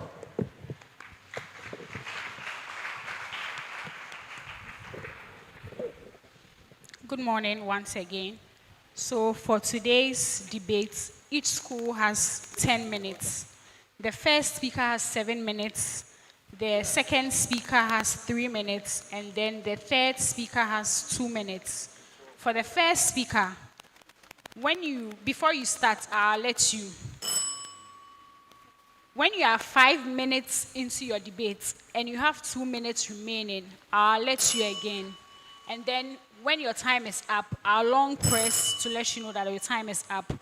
The second speaker, you have 3 minutes. I'm not going to give you a reminder.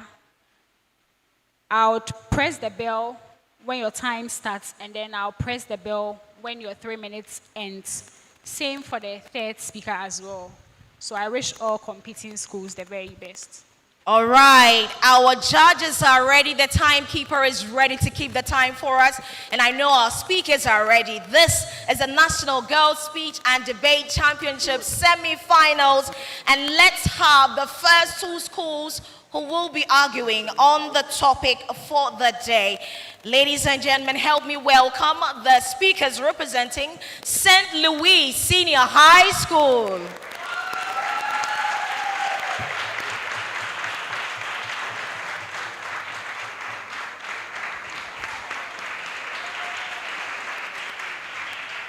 I'm Richester Adri.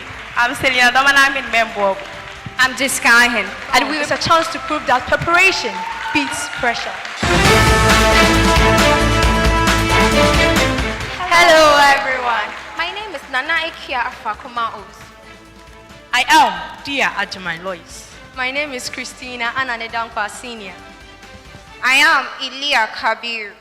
The National Girls Speech and Debate Championship is here again. And as you know, St. Louis Senior High School is the reigning champions, and we are here to win the trophy again. With determination, preparation, and firm speakers, winning is the only option. Champions don't just show up. We prepare every word, every argument, every comeback, sharpened and ready. We don't just debate, we inspire, we connect, and we persuade. Every round is a chance to prove that preparation beats pressure. This isn't just about winning. It's about raising voices, shaping ideas, and showing the power of girls who speak with purpose. The National Girls Speech and Debate Championship. Be intentional. Be informed. Be inspired. Clap it. Now, clearly, the girls are ready and they are able to represent the beloved school. Shall we welcome the next set of speakers representing Asin Manso Senior High School.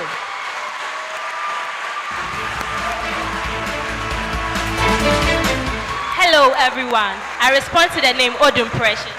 I'm Constance Anoya Botechi. I'm Richester Adri. I'm Selina Domanam in Membo. I'm Jessica Ahen, and we represent Asin Manso Senior High School. We are not just here to win a championship, we are here for the world to hear our voices, especially as ladies. And our motto says, perseverance leads to success, not perseverance leads to failure. Thank you.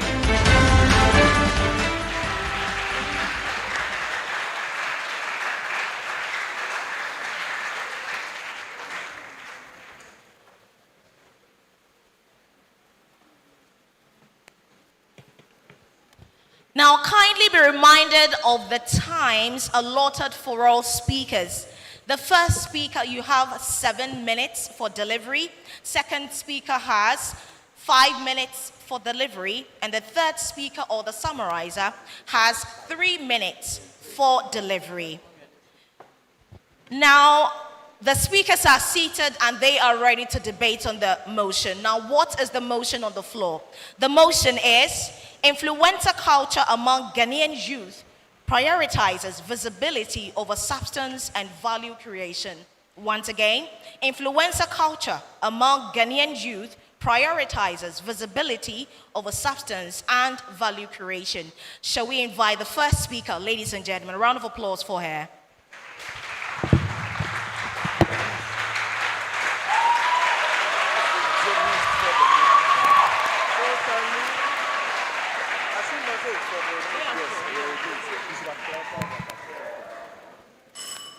The chair, distinguished judges, worthy opponent, ladies and gentlemen, good day. I go by the name Jessica. I am from Asanuma Senior High School, and today I stand to support the motion. Quote, influencer culture among Ghanaian youth prioritizes visibility over substance and value creation. Unquote. Ghanaian social media has given us 2 different stories. One is the Kakalika dance. It traveled from Ghana to the football stages in the world. Millions watched it. It dominated conversations and timelines. The second story was about Sumter Girls Senior High School. These young Ghanaian girls traveled to Michigan to compete against some of the best robotic teams in the world, and they emerged among the top teams globally. Both stories made Ghana proud. Yet, one question still remains. Which story received more attention?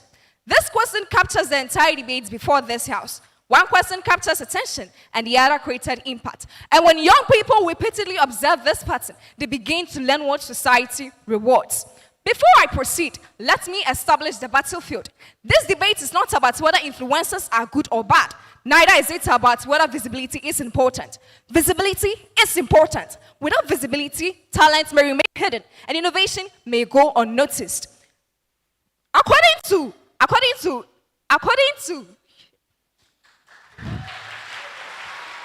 Crystal Ebiden in her 2018 Work Internet Celebrity, Understanding Fame Online, influencers accumulate influence through visibility and audience engagement. Similarly, Potter and Kramer, in their 2011 theory of creation shared value, described value creation as the process of making meaningful social and economic benefits to support society.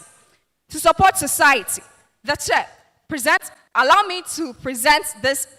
The chair, to my first argument, influencer culture encourages recognition before competence. The chair, traditionally, visibility followed competence. Teachers became respected because they educated. Entrepreneurs became respected because they created jobs. Value came first and recognition followed. Today, influencer culture has increasingly reversed this order. Many young people now believe that before they could be heard, they must first be seen. Consider Santua, one of Ghana's most recognizable TikTok personality. Millions know her journey, yet far fewer people could recognize Ghanaian innovators, scientists, and researchers making significant national contributions. The issue is not that influencers lack talent or value. The issue is that visibility itself increasingly functions as a gateway to recognition. Young people consistently believe that recognition is the fastest gateway to influence. As a result, recognition increasingly becomes something to pursue rather than something to earn. This naturally leads me to my second argument. The pursuit of recognition encourages image over competence. Once visibility becomes the gateway to influence, image inevitably becomes the priority. A growing number of influencers build audiences through entertainment and lifestyle content before leveraging that audiences to promote products, betting platforms, and commercial campaigns. The chair permits me to present this evidence. A 2025 public health study warned about the growing influence of gambling on young people and strongly called for restrictions on influencers promoting betting products. Why? Because visibility creates credibility. Young people trust messages necessarily not because of expertise, but because they are familiar. popular, and widely known. The pressure therefore shifts from development substances to develop an arrangement image. That brings me to my third argument. Visibility itself has become a qualification for influence. The third, role models shape ambitions. Young people naturally pay attention to the people the society attends to rewards. Traditionally, influence was attached to expertise. Today, influencer culture increasingly alters this arrangement. Permit me to present this evidence. Political parties across Ghana increasingly collaborate with social media personalities and online influencers to communicate campaign messages and mobilize young people. The chair, notice what is happening. These individuals were not chosen by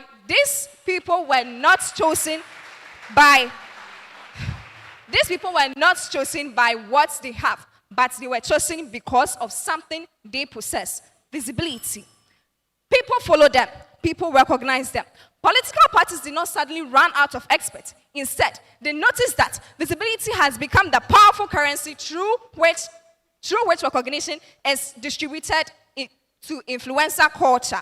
As a result, many people observe that being known can open doors which were traditionally opened by competence. The chair, this naturally leads me to my final argument. Visibility as a social currency diverts young people from value creation. The chair, Ghana faces a significant youth unemployment and developmental challenges. At a time when the nation needed innovators, scientists, entrepreneurs, influencer culture encourages young people to invest time pursuing attention instead.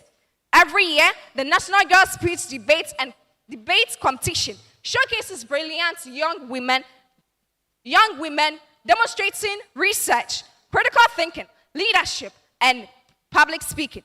These achievements represent a genuine value creation because they develop the skills that nations need to progress. Yet, around that same period, the Kakalika dance dominated conversations to social media across Ghana and beyond. Now, let me be fair. Both stories made value in different ways. One through culture and entertainment, the other through innovation and education. The issue is not the value, one had value and the other did not. The question is not which story deserves it. The question is which story received it. And the answer reveals the currency through which recognition is distributed in influencer culture. This is not an attack on entertainment because entertainment enriches culture. To conclude, the chair, distinguished judges, today my team has demonstrated a clear progression. Influencer culture encourages recognition before competence. The pursuit of recognition encourages image over character. Visibility itself becomes a qualification to influencer. Thank you.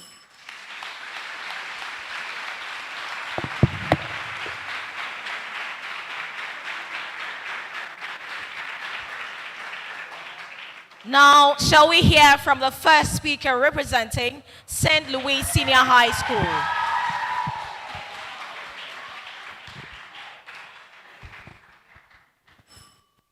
Ladies and gentlemen, before we begin our argument today, let's take a trip down memory lane. Facebook was created to connect people, X to facilitate public conversations, Snapchat to encourage authentic communication, and TikTok to democratize content creation. Yet today, these platforms have evolved far beyond their original purposes into powerful ecosystems for education, employment, entrepreneurship, and social impact. If social media now creates businesses and growth opportunities, can influencer culture truly be reduced to a mere pursuit of visibility? My opponents, pay attention. Visibility is not a destination. It is the vehicle through which ideas spread, businesses grow, and lives are transformed. The chair, panel of adjudicators, accurate timekeeper, co-debaters, ladies and gentlemen, good afternoon. Representing St. Louis Senior High School, I am Praises Sewa Owusu Ansa, an eloquent principal speaker against the motion before the House, quote and unquote, influencer culture among Ghanaian youth prioritizes visibility over substance and value creation. Let's unveil the motion, shall we? According to Crystal Abedin 2018, influencer culture refers to the system in which individuals use social media platforms and their online followers to influence attitudes and public discourse. Visibility, according According to John B. Thompson, in the media and modernity is the degree to which a person, brand or message attracts public attention or recognition. According to Porter M. in 1985, in competitive advantage, value creation occurs when activities generate benefits that improve the welfare of organizations, individuals, or society. All in all, the motion simply means that many Ghanaian influencers are becoming more focused on gaining attention and online fame than on developing meaningful skills, creating useful products, or making positive contributions to our society, which we vehemently rise to oppose. Point 1, the chair. Influencer culture is a legitimate and constitutionally protected form of social and economic participation. Our opponents would have us believe that influencer culture is a mere pursuit of visibility, yet Ghana's own legal framework tells a different story. Article 21, Clause 1, Section A of the 1992 Constitution guarantees every citizen the right to freedom of speech and expression. Therefore, when a young Ghanaian uses social media to educate, advocate, promote a business, or share ideas, that individual is exercising the constitutional right, not engaging in an empty pursuit of attention.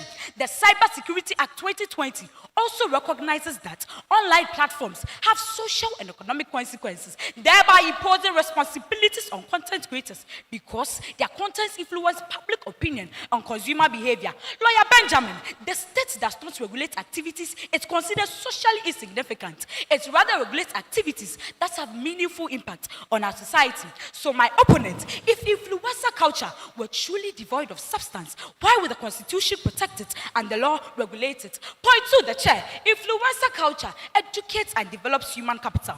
The human capital theory teaches us that national development depends on the knowledge, skills, and productivity of a nation's people.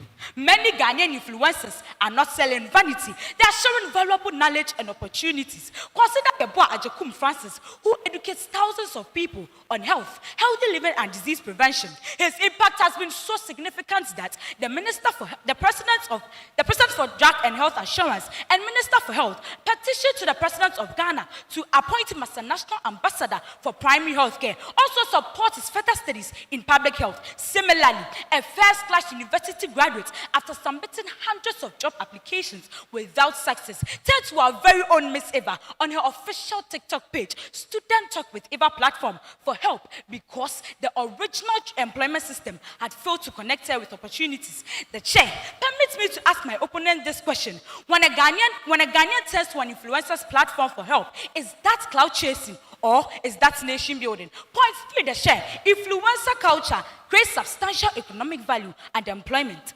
Ladies and gentlemen, an activity that creates jobs, generates income, and supports local businesses can never be dismissed as mere superficial visibility. According to the Ghana Statistical Service, youth unemployment among people aged 15 to 24 stood at 34.4%, with over 1.3 million young Ghanaians not in education, employment, or training. Faced with such realities, many young Ghanaians are turning to media platforms not merely for visibility, but for opportunities. Take Kwejo Sheldon for an example. What started as basic content creation has grown into Kwejo Sheldon Studios, a structured media company. As shown in the staff directory on the screen, his business employs a large diverse team of professionals. This is a complete corporate team producing proper digital content enjoyed across Ghana and beyond, and even by my ungrateful opponents here. So my opponent, how can an industry that employs an entire creative production team and generates income for our country be accused of lacking true value creation? Lastly, the chair. Influencer culture promotes Ghana globally and attracts tangible international opportunities. Ladies and gentlemen, for centuries, Africa's story has been told by outsiders through the lenses of poverty and dependency. But as Maya Angelou has said, I quote and unquote, "You may write me down in history with your bitter, twisted lies, but still like dust, I rise." Africans are finally taking ownership of their own narrative. No example illustrates this better than Wood Maya.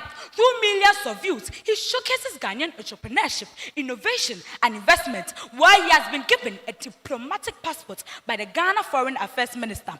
Panel, this is a monumental mental shift. The state has recognized that a YouTuber can hold more soft power and marketing influence than an entire embassy. My opponent, when a Ghanaian influencer markets our culture so effectively that the state issues him a diplomatic passport to champion our image abroad, is that really visibility without substance? The chair, my opponents are committing the fallacy of generalization. My opponents are committing the fallacy of generalization by judging the entire generation of influencers as being there for mere visibility due to the bad examples of some few people. And that is why we still stand our ground to oppose this motion. Thank you.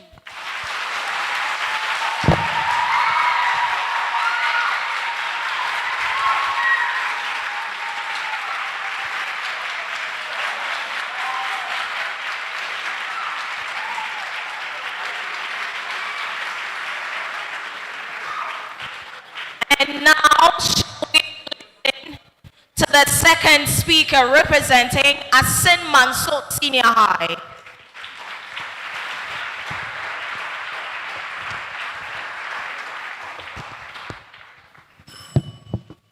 The chair, panel of judges, accurate timekeeper, co-debaters, ladies and gentlemen, good day. I go by the name Rebecca Amanyamiye Esufu from Asin Mansour Senior High School. Well, my first speaker demonstrated that within Ghanaian influencer culture, visibility has become a dominant currency through which recognition, influence, and opportunities are distributed. She then showed that recognition increasingly comes before competence and that visibility has become a qualification for influence. I hereby rise to defend that case. Here I present two things. First, visibility now functions as social proof before merit is examined. Second, influencer culture rewards attention more efficiently than value creation. Now to my first argument. Visibility now functions as social proof before merit is examined. The chair, human beings naturally look for signals, and online, the strongest signal is visibility. Large followings, viral posts, and high engagement create an impression of importance long before people investigate competence. A person with 1 million followers is often assumed to be influential before their expertise is assessed. Visibility therefore becomes evidence in itself. But panel, let me ask, if visibility were not being prioritized, why do young people so often know the follower count of influencers but struggle to identify innovators, researchers, and experts making significant contributions to the society? The opposition is left defending an indefensible position. The reality of influencer culture is simple. The more visible a person becomes, the more influence they acquire. Young people are therefore learning an important lesson. Being seen is increasingly becoming a prerequisite for being heard. That is prioritization. The chair, if the opposition found the first argument difficult to answer, and the second is even more devastating. Now to my second argument. Influencer culture rewards attention more efficiently than value creation. The chair, creating value is difficult. Creating impact requires patience. Attention, however, can be generated immediately, and influencer culture is structured around attention. The chair, panel of judges, ladies and gentlemen, permit me to present this evidence. A 2025 study by YOJ involving 617 Ghanaian university students found that social media advertising significantly influenced young people's motivation to gamble. The study identified trust, loyalty, and emotional attachment as key factors that made these promotions effective. The chair, this evidence is devastating for the opposition and it leaves no room for doubt. Furthermore, public health researchers have warned that influencer-led promotions increases the credibility of gambling products among young audiences. The chair, companies are not paying influencers because they possess the greatest expertise in betting, economics, or public health. They are paying influencers because they command attention. So panel, if substance alone determines influencer, why are companies willing to pay enormous sums for audience reach rather than for expertise?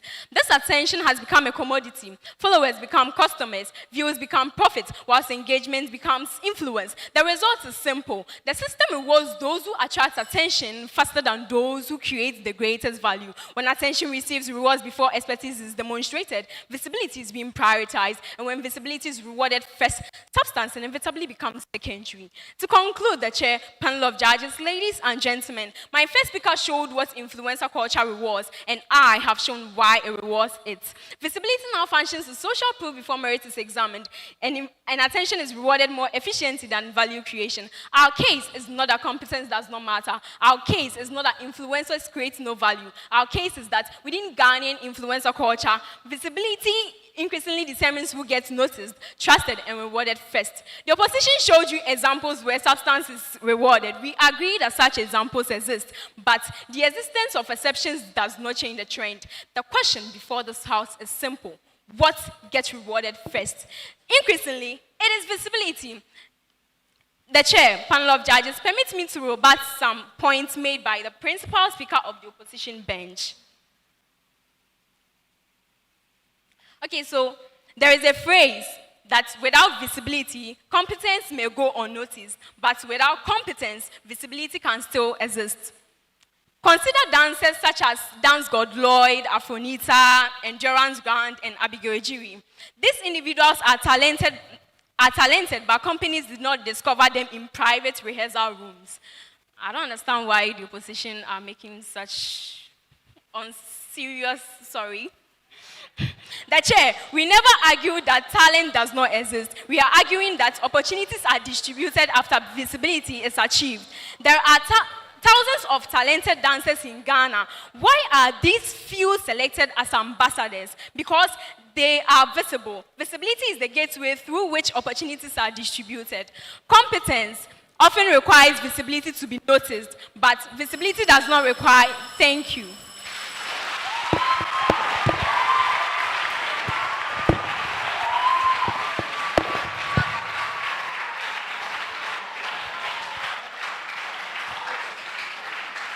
We just listened to the second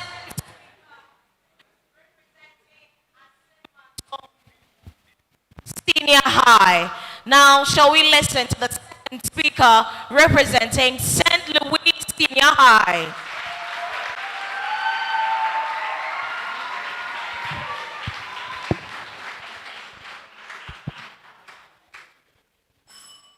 Ladies and gentlemen, visibility without value is noise, but value amplified through visibility becomes impact. The influencer is visible because the message must be seen. The entrepreneur is visible because the business must be discovered. The educator is visible because the knowledge must be shared. And so visibility is not the goal, it is the tool. Visibility is not the substance, but rather the channel through which substance reaches society. The chair, panel of jury, accurate timekeeper, co-debaters, fellow students, ladies and gentlemen, good afternoon. I am Nana Ekia Afakuma Owusu, the first supporting speaker representing St. Louis Senior High School in opposition of the motion, quote and unquote, influencer culture among Ghanaian youth prioritizes visibility over substance and value creation. The chair, I am here to add organized facts to buttress our point and rebut on any assertions made by my sisters from Asem Mansu. Point 5, the chair, influencer culture strengthens civic engagement and social advocacy. Panel, the social learning theory developed by Albert Bandura teaches us that people learn by observing their role models. Therefore, when Ghanaian influencers educate the public on health, entrepreneurship, leadership, and civic responsibilities, they become powerful agents of positive social learning rather than symbols of superficial visibility. Let us focus on Kali J. As captured on the screen, he has firmly established himself as a leading voice in social media and advocacy by using his platforms to highlight the everyday challenges faced by ordinary Ghanaians. His digital activism is not passive. He gained widespread recognition for launching the monumental #FixTheCountry campaign. This movement began entirely online, but quickly exploded into one of Ghana's most significant physical protests in recent history, demanding strict public accountability and better governance from leadership. The influence of some of these creators extends far beyond entertainment. It actively cultivates responsible citizenship. To my sis and my favorite point, the chair of the house, influential culture supports small and medium enterprises and local businesses. Ladies and gentlemen, one of the greatest challenges facing Ghanaian businesses is not the quality of their products, but their ability to reach customers. And this is where influencers create value. Consider Wesley Kesse, who regularly collaborates with local Ghanaian brands and exposes their products to thousands of potential customers. Consider also Chef Abby's, whose culinary content showcases Ghanaian dishes, food vendors, and local restaurants to thousands, to audience both within and beyond Ghana. So I ask this house, when a local clothing brand gains new customers through Wesley Kesse's promotion, or when a food vendor experiences increased patronage after being featured by Chef Abby's, is that mere visibility or is that business growth in action? A question to the brain. Ladies and gentlemen, influencers are helping businesses attract customers, increase sales, and expand their market reach. Visibility becomes valuable when it turns products into profits and businesses into brands. Lastly, the house. Influencer culture accelerates innovation and technology adoption among Ghanaian youth. Panel. According to the diffusion of innovation theory developed by Everett Rogers, new ideas spread faster when opinion leaders introduce them to society. And that is precisely what influencers do. Every day, Ghanaian influencers exposes young people to digital, artificial intelligence tools, online businesses, fintech services, emerging economic opportunities. The chair, according to datareportal.com, Ghana's digital landscape continues to expand rapidly with millions of internet and social media users accessing information online. Many young people first learn about coding and digital networking through influencers. My sisters from Aseman to see followers. We see innovation networks. They see visibility. We see digital transformation. Tereba tells the chair, the opposition failed to explain what substance and influencer culture is. The opposition have failed to define to the house what's surely an influencer is. An influencer, according to Louis V. Castello, an influencer is someone who has a sizable network of followers on social media and are perceived as credible, knowledgeable, and trustworthy with a particular area of interest, not an individual who just picks a camera and posts unnecessary videos. My opponent said in their second point that influencer culture encourages recognition before competence. Popularity alone does not sustain influence. Audience remains loyal to creators who consistently provide value. Visibility opens doors. Value keeps people in the room. They also said something about entertainment. My opponents, thank you.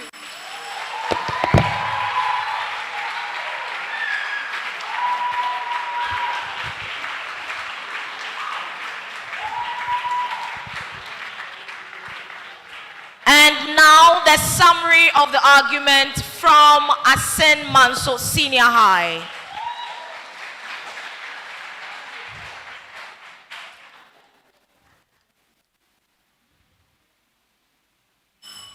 The chair, distinguished judges, worthy opponents, ladies and gentlemen, I respond to the name Constance Anoya-Boatechi, representing Aseman Senior High School as the third speaker. At this stage of the debate, the question before this house is no longer what influencer culture is. The question is whether the opposition has successfully disproved our case. They have not. In fact, you have yet to prove your central claim. The chair, the opposition needed to prove to us that competence and value creation remain the primary determinant of success within influencer culture. They needed to show us that visibility is merely a tool and not a dominant currency through which recognition, influence, and opportunity are distributed. Throughout this debate, our team has presented a clear and consistent cases. My first speaker came to demonstrate four realities, showing us that 1. Influencer encourages recognition before competence.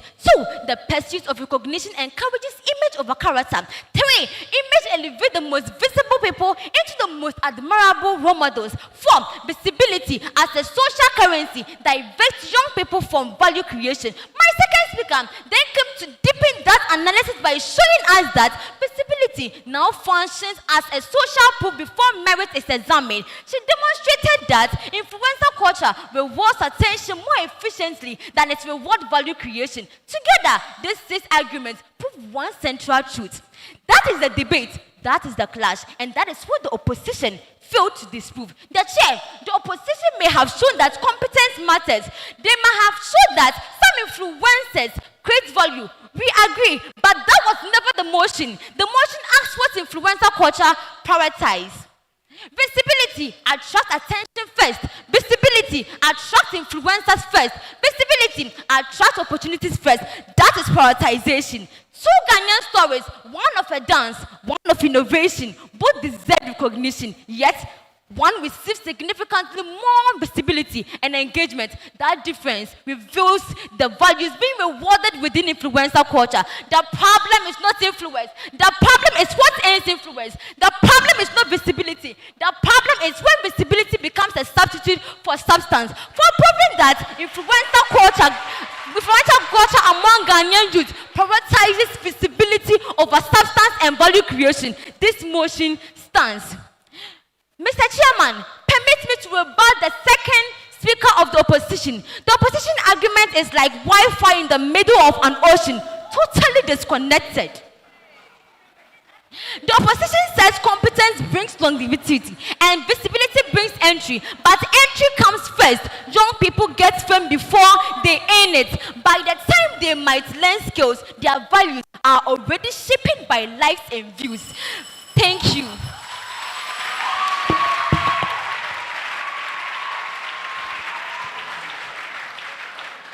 That was the summary of Asen Manso Senior High School's argument. Now, shall we listen to the summary of the argument from St. Louis Senior High School?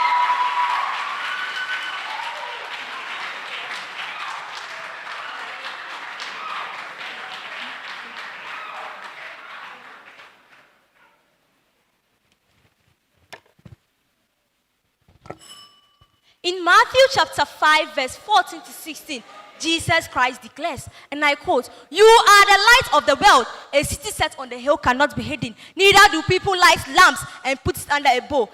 Instead, they put it on a stand, and it gives light to everyone in the house. In the same way, let your light shine before others." In today's digital age, visibility is not the priority of influencers, but the value through which values reach the society. Visibility is not an end in itself. It exists so others may benefit. The chair, panel of jury, I am Mohib Batium of Saini, the second supporting speaker, and I'm here to give a decent summary of our stance and to directly address counter-arguments made by our worthy opponents. We asserted that influencer culture does not prioritize visibility over substance or value creation because, one, influencer culture is a legitimate and constitutionally protected form of social and economic participation. Two, influencer culture educates and develops human capital. Three, influencer culture creates substantial economic value and employment. Four, influencer culture promotes Ghana globally and attracts tangible international opportunities. Five, influencer culture strengthens civic engagement and social advocacy among the Ghanaian youth. Six, influencer culture supports medium and small enterprises and local businesses. Lastly, influencer culture accelerates innovation and technology adoption among the youth. Now, impartial panel of judges, my opponents with all their contradictions want to emotionally charm this house into believing that influencers yearn for followers and likes, but this is not the case, because before an influencer impacts on society, he has to gain followers in order to impact on a society. My opponents also made mention that social media advertising of gamblified problem from their evidence. But my opponent, this point is like a glazed donut. Oh, so sugary from the inside, but completely hollow from the inside. This is why I say that my opponents, many influencers serve as role models, inspiring you to pursue their goals with determination and realistic outlook. If the youth watch these videos without actually thinking hard and to end up like them and just end up engaging in unjustifiable acts to be where they are. This is greed on the part of the viewer, not the influencer. As our dear Prof says, even when an influencer posts something on social media, it is up to you to consume the right part of it and to make use of it. Also, my opponents made mention that visibility is the gateway through which opportunities are distributed. They are even contradicting what they have said. Exactly, that's what we are saying. Visibility is the vehicle, not the destination. And they keep on saying that, so that means they are siding with us. And they also came here to rebut things we never said. I don't know why they are doing that. And also, my opponents made mention that influencers, the follower count of influencers are more, so it depends on that. I rest my case.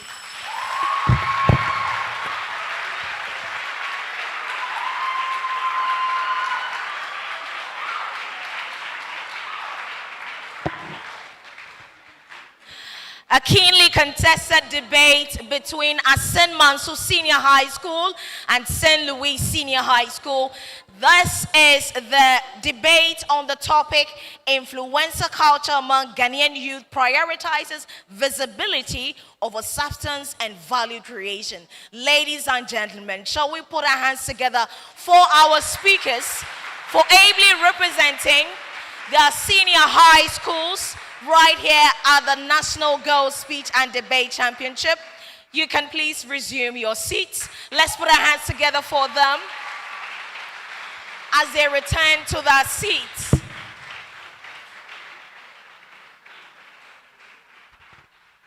In case you just joined us on YouTube or on our platforms on social media, this is the National Girls Speech and Debate Championship. 4 schools have gathered here, right here in the Equafo Hall, not East Legon, University of Ghana, Legon, and they are going to show their prowess when it comes to debates and competing on behalf of their schools. We have had the first set of schools argue.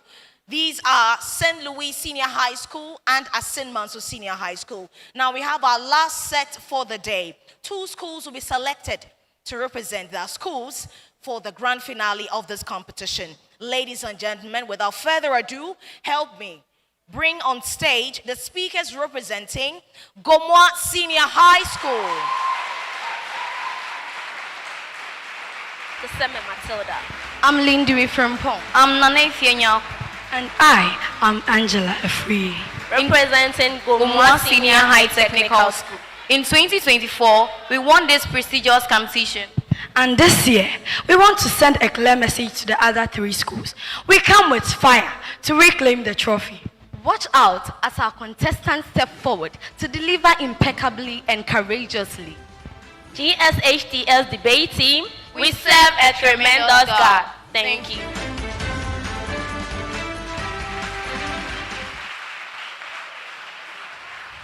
And now, let's welcome the speakers representing Holy Child Senior High School.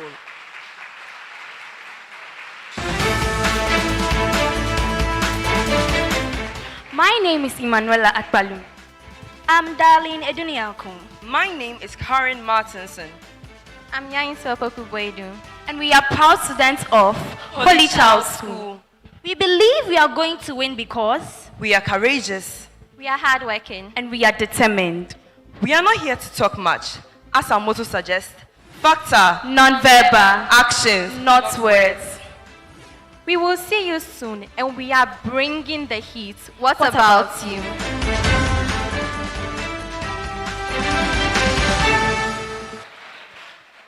Our speakers are ready to present their argument on the motion.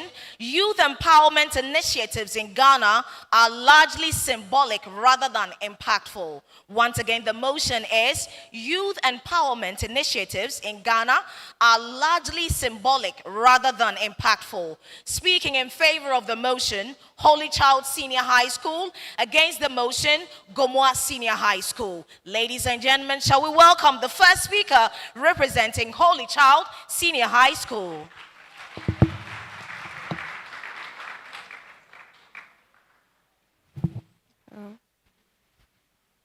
The chairperson, panel of judges, our great timekeeper, distinguished guests, fellow students, ladies and gentlemen, good day. We gather here to debate a motion that speaks directly to the future of Ghanaian youth. Youth empowerment initiatives in Ghana are largely symbolic rather than impactful, and we support this motion because it proves the harsh reality before us all. Before we proceed, let us establish what our motion means. According to African Union 2006, the youth are individuals that fall within the ages of 15 and 35 years. Empowerment in this context means equipping the individual with the power, skills, or confidence he needs to make and implement his own life decisions. Symbolic creates the appearance of action without any substance of change, and an initiative is only truly impactful when it brings about a sustained and measurable improvement in the lives of the individual it claims to empower through employment, opportunity, and income. In simplest terms, ladies and gentlemen, the motion before us is asking us all one honest question. Are youth empowerment initiatives really helping the youth, or are they pretending to help? According to the UN, youth empowerment initiatives are programs through which the youth gain their agency, authority, and authority and ability to make and implement decisions that improve their lives and their communities.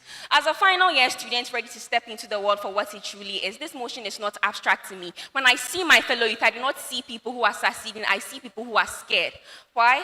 Because we know what happens when the cameras go off. We know what happens when the ministers finish their lovely speeches and their plots end. And this video is clear evidence.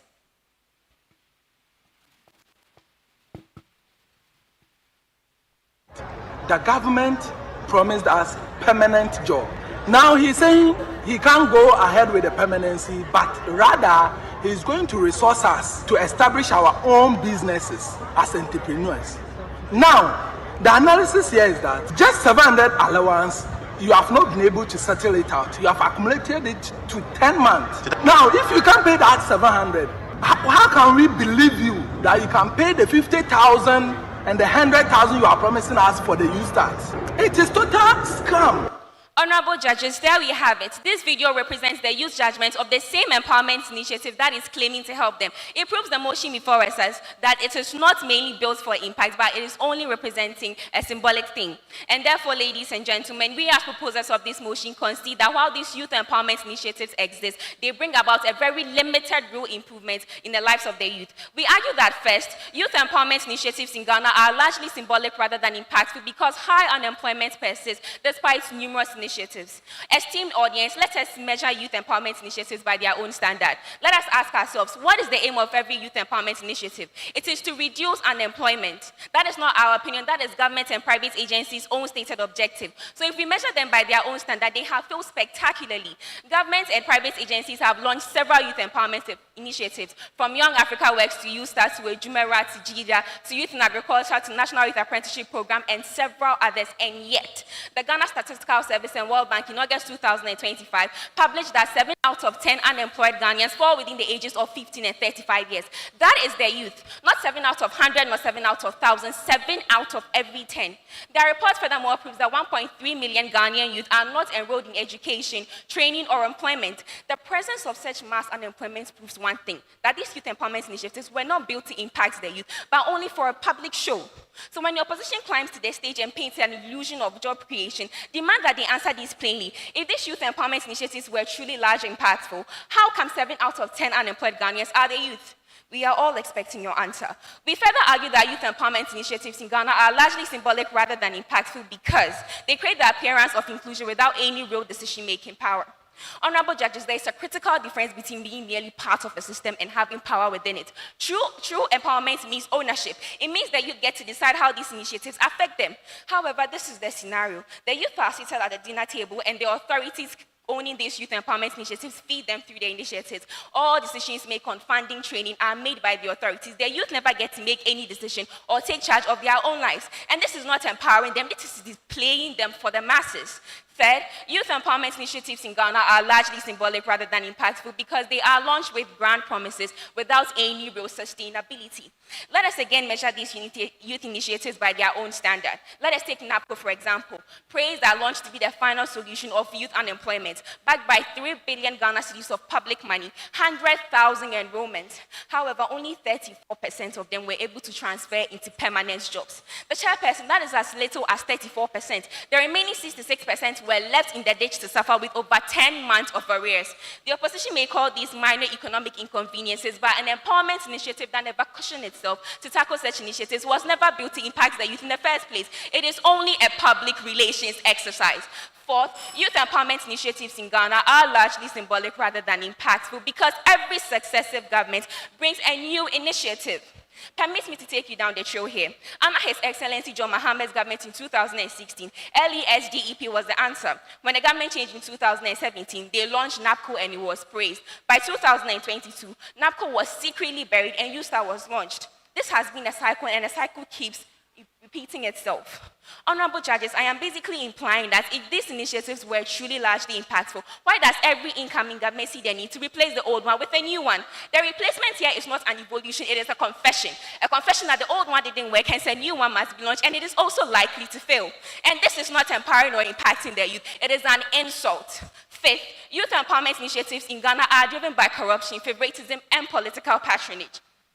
We all serve as witnesses to what the ministers and private agencies say when they launch these programs. They say it is accessible to every single youth. But what happens when who you know matters more than what you need? What happens when my political identity card as an MPP, NDC, CPP, PPP, or good member gives me advantage over my fellow youth who is struggling just as I am? It is factual that every single youth empowerment initiative launch has been flawed with corruption, favoritism, cronyism, nepotism, tribalism, and several others. And there are several publications that prove this. For example, Modern Day Ghana's report dated July 2013 that exposes GIDA of all its corrupt flaws. In conclusion, the chairperson, honorable judges, ladies and gentlemen, the youth of Ghana are not a ticking time bomb. They are an untapped gold mine, but you cannot mine gold with speeches. Until youth empowerment initiatives are truly worked for improvement, they shall remain what they are, largely symbolic rather than impactful. And as the first speaker for the proposition, I urge this House to support this motion. My name is Dogbache Ewa. Thank you.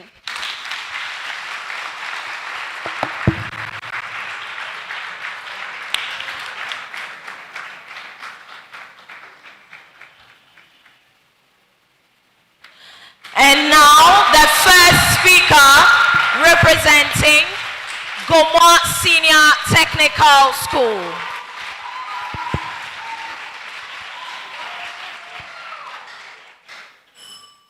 The chairperson permits me to begin my presentation with this video.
Jill made it.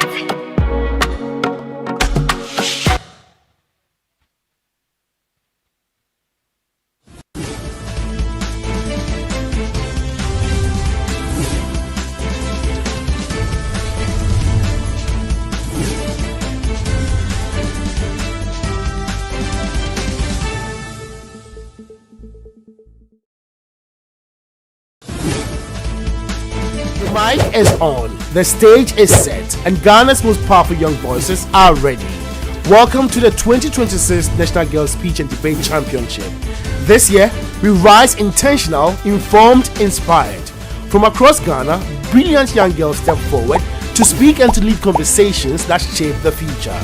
This is where intellect meets courage, where ideas are tested, where confidence is built. Will St. Louis maintain a dominance, or will a new champion emerge? This is the National Girls Speech and Debate Championship, a platform that equips young women with a voice, clarity, and confidence to lead in classrooms, boardrooms, and beyond. For corporate Ghana, it's an investment in the future. For alumni, it's a call to rally behind your schools.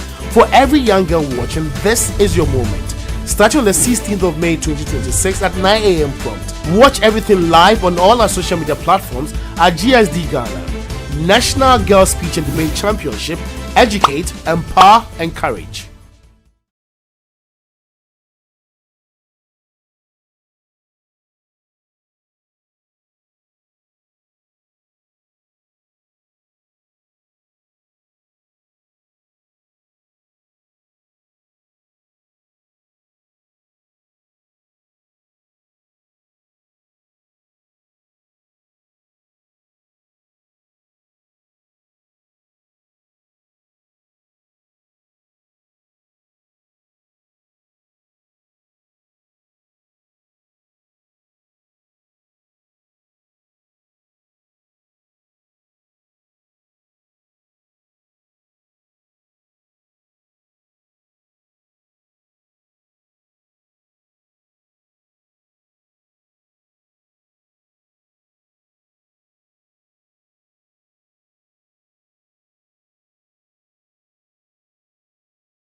Dreaming of studying abroad, United States, Canada, the UK, Australia, or other countries?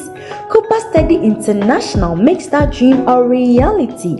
With over 29 years experience in the school placement business, we provide expert guidance to prospective students from application to admission on visa processing, accommodation, travel, and scholarships. Our global partnerships open doors to prestigious universities worldwide, helping you gain world-class education and international exposure and preparing our students for their future careers. From your hometown to your dream destination, we work with you every step of the way. Cooper Study International, Ghana's premier college and university placement agency, is an efficient and very professional agency. Visit us today to take the next steps towards a successful career. Success starts here. Let's facilitate your study abroad journey smoothly.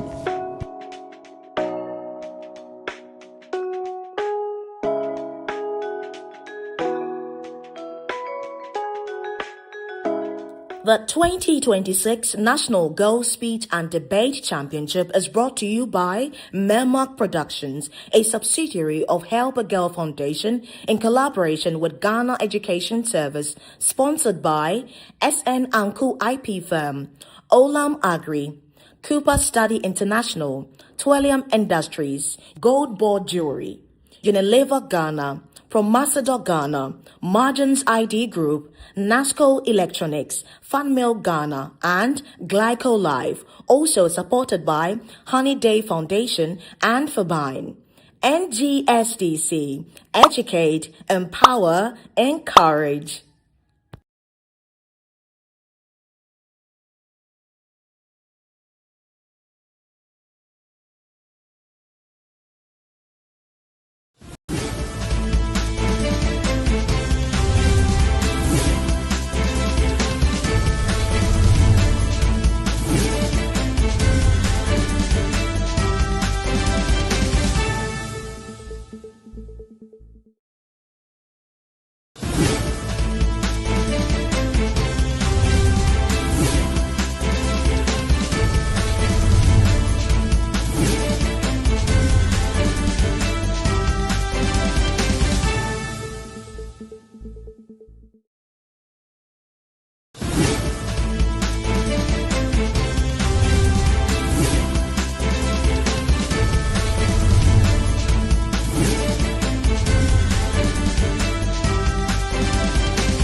Dreaming of studying abroad, United States, Canada, the UK, Australia, or other countries?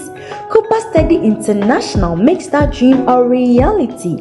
With over 29 years experience in the school placement business, we provide expert guidance to prospective students from application to admission on visa processing, accommodation, travel, and scholarships. Our global partnerships open doors to prestigious universities worldwide, helping you gain world-class education and international exposure and preparing our students for their future careers. From your hometown to your dream destination, we work with you every step of the way. Cooper Study International, Ghana's premier college and university placement agency, is an efficient and very professional agency. Visit us today to take the next steps towards a successful career. Success starts here. Let's facilitate your study abroad journey smoothly.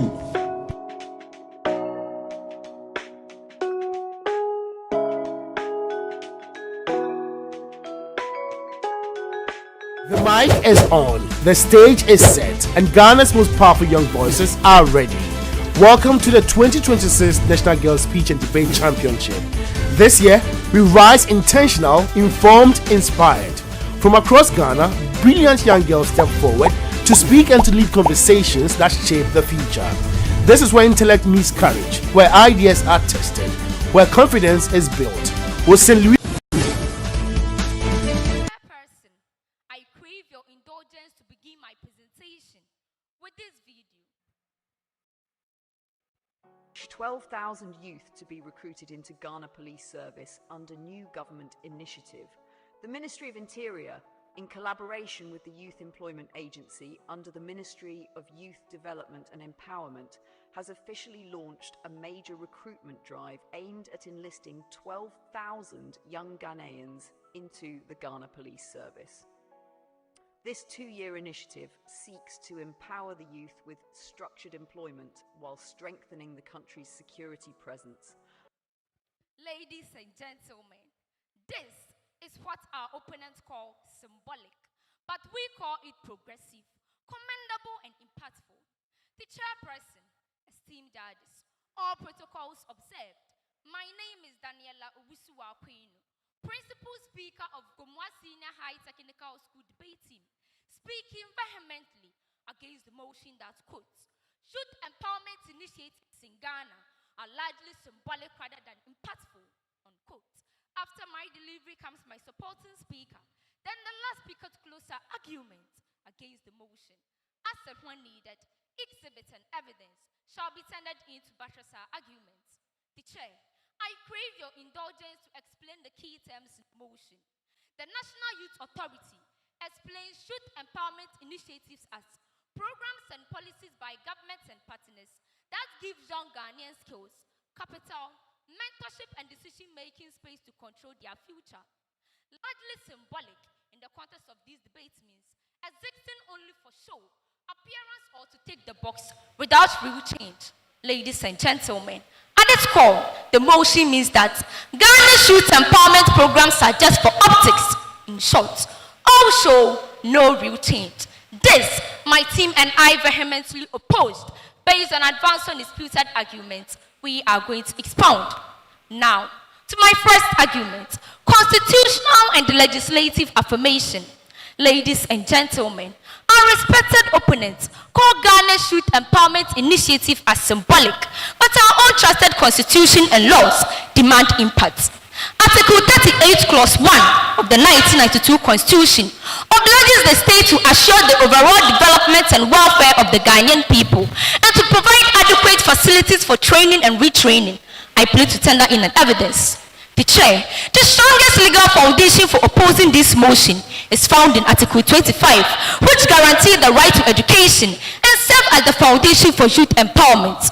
Collectively, these provisions establish a constitutional obligation on the state to empower its citizens, particularly the youth.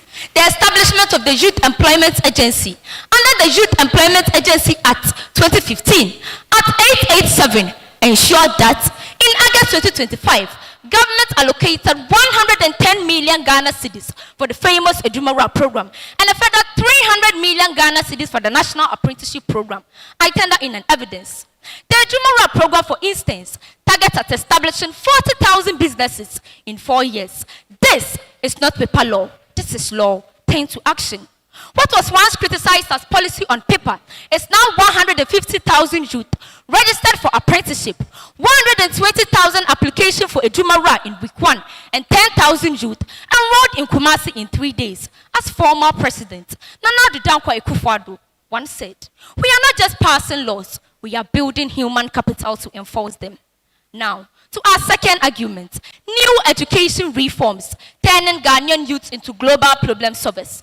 The chair, the motion that youth empowerment initiatives in Ghana are largely symbolic rather than impactful collapses when measured against our reform education system. In 2017, then Deputy Education Minister Dr. Yao Osei Educhum hinted that the old curriculum produced graduates who could memorize but not solve problems, famously declaring, we cannot memorize our way out of poverty. The curriculum has since been replaced with a standard-based one that prioritizes critical thinking, creativity, and digital skills. That reforms, ladies and gentlemen, embedded artificial intelligence, coding, robotics, and STEM as national priorities, not slogan. The impact is no longer theoretical. Ghanaian youth are making global headlines. The St. Augustine's College team represented Africa and placed second globally at the 2023 VAX Robotics Championship in Dallas, beating over 800 schools. Panel of judges. When curriculum reforms turn our classrooms into labs and students into inventors, empowerment is not symbolic.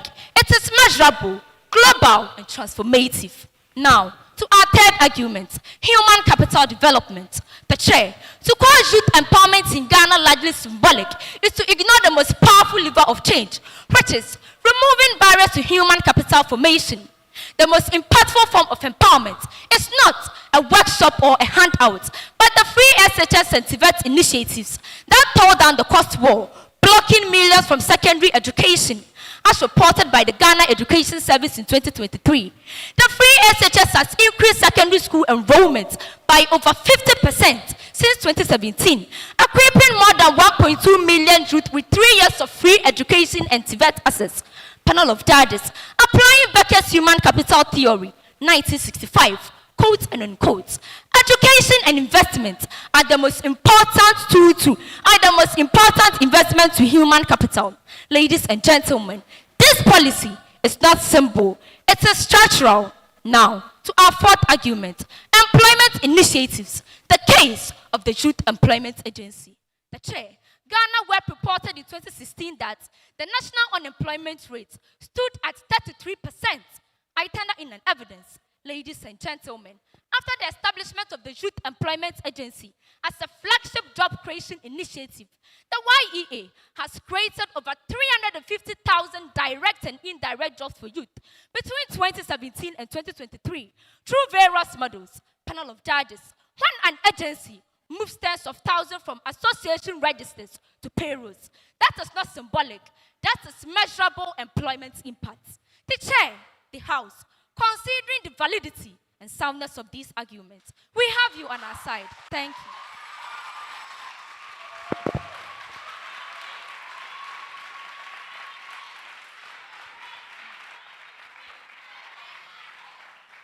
That was the first speaker representing Gomwa Senior High Technical School. Now, shall we listen to the second speaker representing Holy Child Senior High School?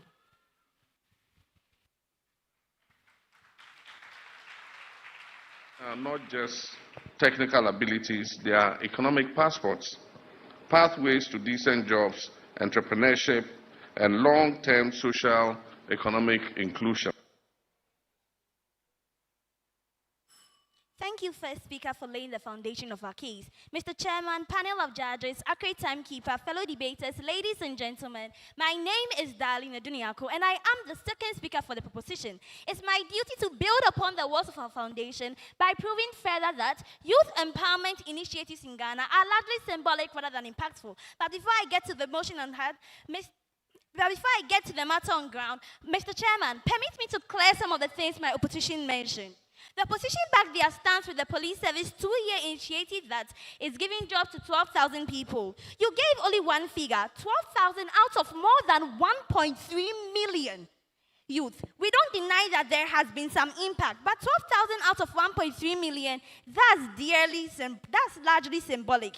We never said these initiatives were symbolic. We said largely, meaning mainly, hugely symbolic, not the difference. All the opposition has said is to speak for the motion. They have proven that these initiatives have had little impact, but we propose that the impact is relatively small. Hence, they are largely symbolic. Now, to the matter at hand. Youth empowerment initiatives in Ghana are largely symbolic rather than impactful because they are highly concentrated at urban centers, leaving majority of Ghana's youth, especially those in the north, without any meaningful access towards it. Members of this house, a program that is meant to empower Ghana's youth must reach Ghana's youth. All of them, not just those in Accra, not just those in Kumasi, but the young person in Saboba, in Pandai, in rural communities where unemployment is not just high, it's literally invisible to policymakers. According to a 2023 UNDP report, the national unemployment rate for youth 15 to 24 stood at 32.8%. However, it was significantly worse in the northern regions of Ghana, with Upper East recording an unemployment rate of 39%, Savannah 38.2%, and Northeast 34.7%. Ladies and gentlemen, these are not just small differences. These are small communities being left behind, while empowerment opportunities cluster around Accra and Kumasi. The opposition will tell you that these initiatives are meant to empower all of Ghana's youth. On paper, yes. In practice, no. Because telling a young person from the rural community of Northeast to access a program headquartered in Accra is not empowerment. That, ladies and gentlemen, is indifference clothed in policy language. A program that favors those closest to opportunity doesn't close the gap, it only widens it. Furthermore, government loves to celebrate the number of people that enter into these programs, but provide far less evidence about the number of lives that have been truly impacted permanently because of it. Take Youth Employment Agency, for instance. According to government reports, by 2024, 732,898 people benefited from various YEA models. Similarly, NEIP has supported and trained thousands of aspiring entrepreneurs, yet some crucial questions remain unanswered.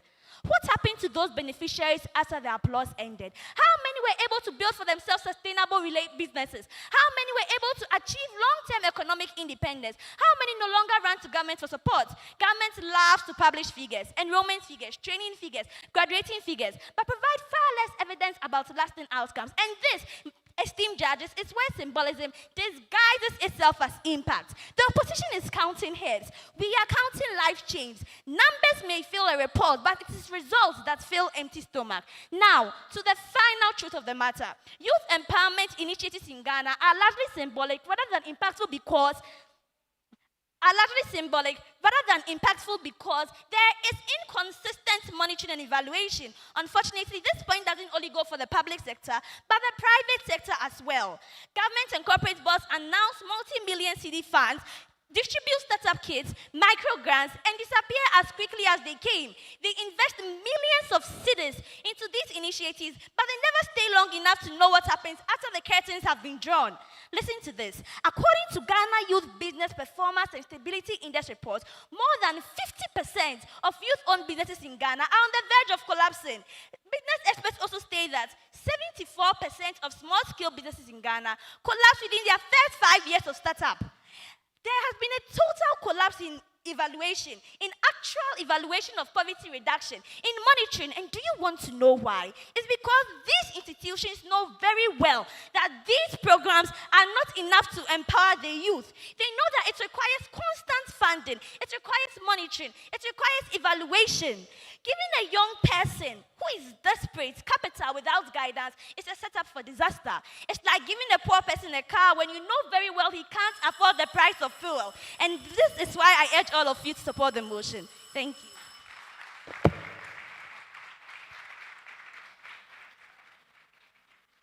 That was the speaker speaking on behalf of Holy Child Senior High School.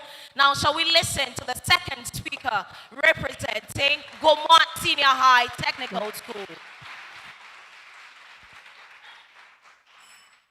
I call to you and to all of you.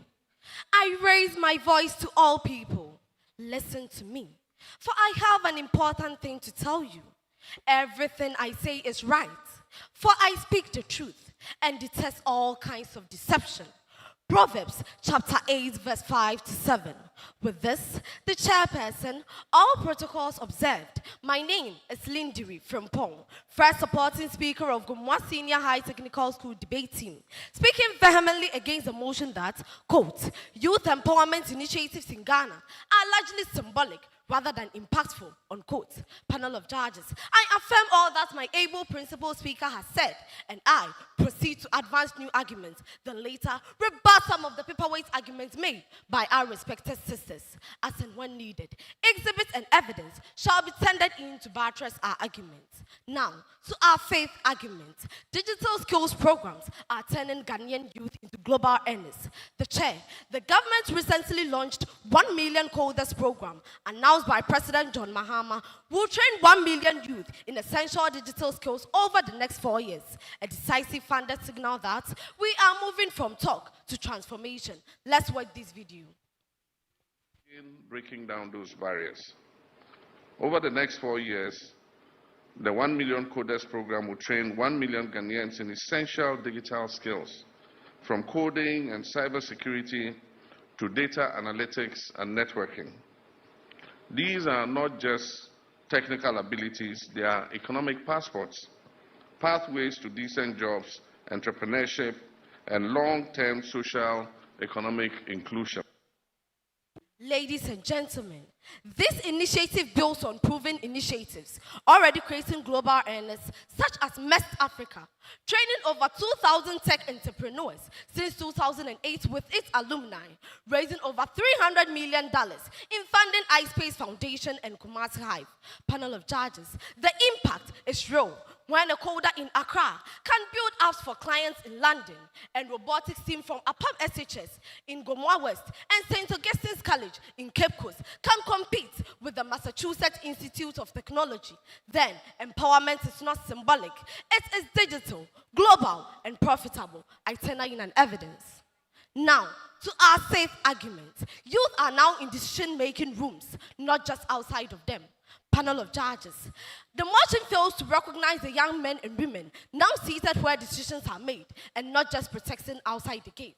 The jury, Kwame Nkrumah envisioned a future where Ghana's youth will be scientifically and technically skilled to be innovators, producers, and nation builders, which was why he launched the 1951 Accelerated Education Plan. Ladies and gentlemen, fast forward, Ghana has lived up to that vision. And today, our youth have taken over the decision-making rooms. The likes of Semi Jemfi, 37, CEO of Ghana Gold Board, Malik Basintali, 33, CEO of the Youth Employment Agency, and Francisca Otim Mensah, 33, MP for Kwabri East, are proofs of impactful empowerment initiatives. After all, every youth empowerment initiative was designed for one goal, to position the next generation to take over. So if we are now seeing 30-somethings drafting policies, managing ministries, and running agencies, how do we dare label such empowerment as symbolic? Now, to our final argument. Statistics and funding prove youth empowerment initiatives in Ghana are symbolic. The chair, I plead to tender in an evidence. Panel of judges, the evidence before you is a printed document from Ghana Web on the 23rd July 2025 with the caption, 8.94 billion Ghana cedis spent on key government initiatives in 2024, AG report. Panel of judges, the document says that the government spent that staggering amount on various flagship empowerment programs. It revealed that the free SHS and TVET programs received the highest allocation, totaling 3.6 billion Ghana cedis. The least said about initiatives like NAPCO and the youth such programs, the better. I tender in an evidence. Ladies and gentlemen, these are visible commitments by government to make all these initiatives impactful, and we dare not label such investments as symbolic. Now, rebuttals. Impartial judges, our opponents erroneously argue that youth unemployment remains high, and therefore youth empowerment initiatives have failed. This argument is misleading and must be disregarded. Youth unemployment is a complex global phenomenon influenced by population growth, economic condition, and labor market dynamics. Even mighty nations like the USA and UK have unemployment issues, so that argument is flawed. The chair, the House, I rest my case.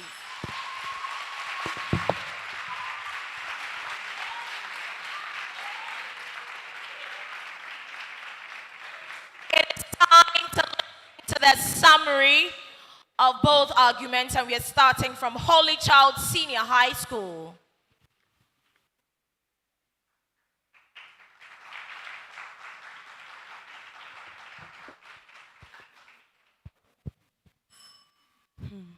Should this topic even be debatable? Because we all know the truth, that these initiatives are largely symbolic rather than impactful.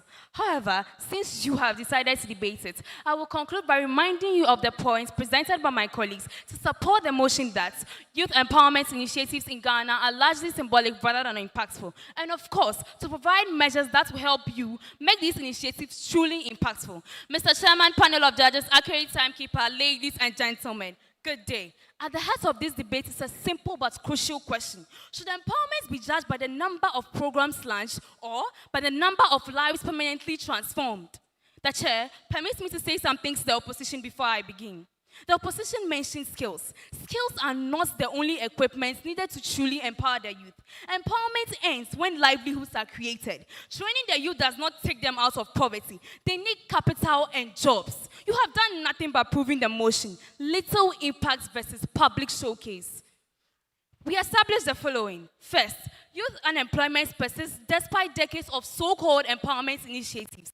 If these programs continue to multiply and the rate of unemployment remains stubbornly high, then what we are truly doing is counting initiatives instead of creating jobs. This is why empowerment should shift towards industry-linked vocational entrepreneurship program that guarantee job placement and sets measurable employment outcomes. Further, we established that these initiatives create only the appearance of inclusion without granting real decision-making power. Esteemed judges, a seat at a table means nothing when the youth are not allowed to influence the menu. True empowerment means youth representation with voting rights and active participation in policy formation, implementation, and evaluation. Also, we established that these initiatives were launched with grand promises but failed to sustain the very people they claim to empower. Ladies and gentlemen, an initiative that began with fanfare and ends with silence empowers headlines, not people. This is why the solution is long-term funding structures, mentorship systems, and continuous business support beyond the launch phase. Also, we established that government after government have successively replaced old initiatives with new ones. Ladies and gentlemen, when every government brings a new broom, it simply means the previous one never truly cleaned the room. This exposes weak continuity, and the remedy lies in building on partisan institutionalized youth programs that can survive change in political power. Also, we stress that these initiatives are too often influenced by corruption, favoritism, and political patronage rather than merits. Ladies and gentlemen, when competence is based on connections, it simply means empowerment is a reward for loyalty, not their ability. In addition, we emphasize that these initiatives are largely concentrated in urban areas, leaving majority of Ghana's youth, especially those in the rural settlements. When empowerment initiatives cannot reach the village, it simply means it's an urban privilege wearing a national label. Ladies and gentlemen, as the proverb says, the fruit of a tree is not measured by its harvest, but the fruit of a tree is not measured by its flowers, but by its harvest. I urge this honorable House to support the motion. Thank you.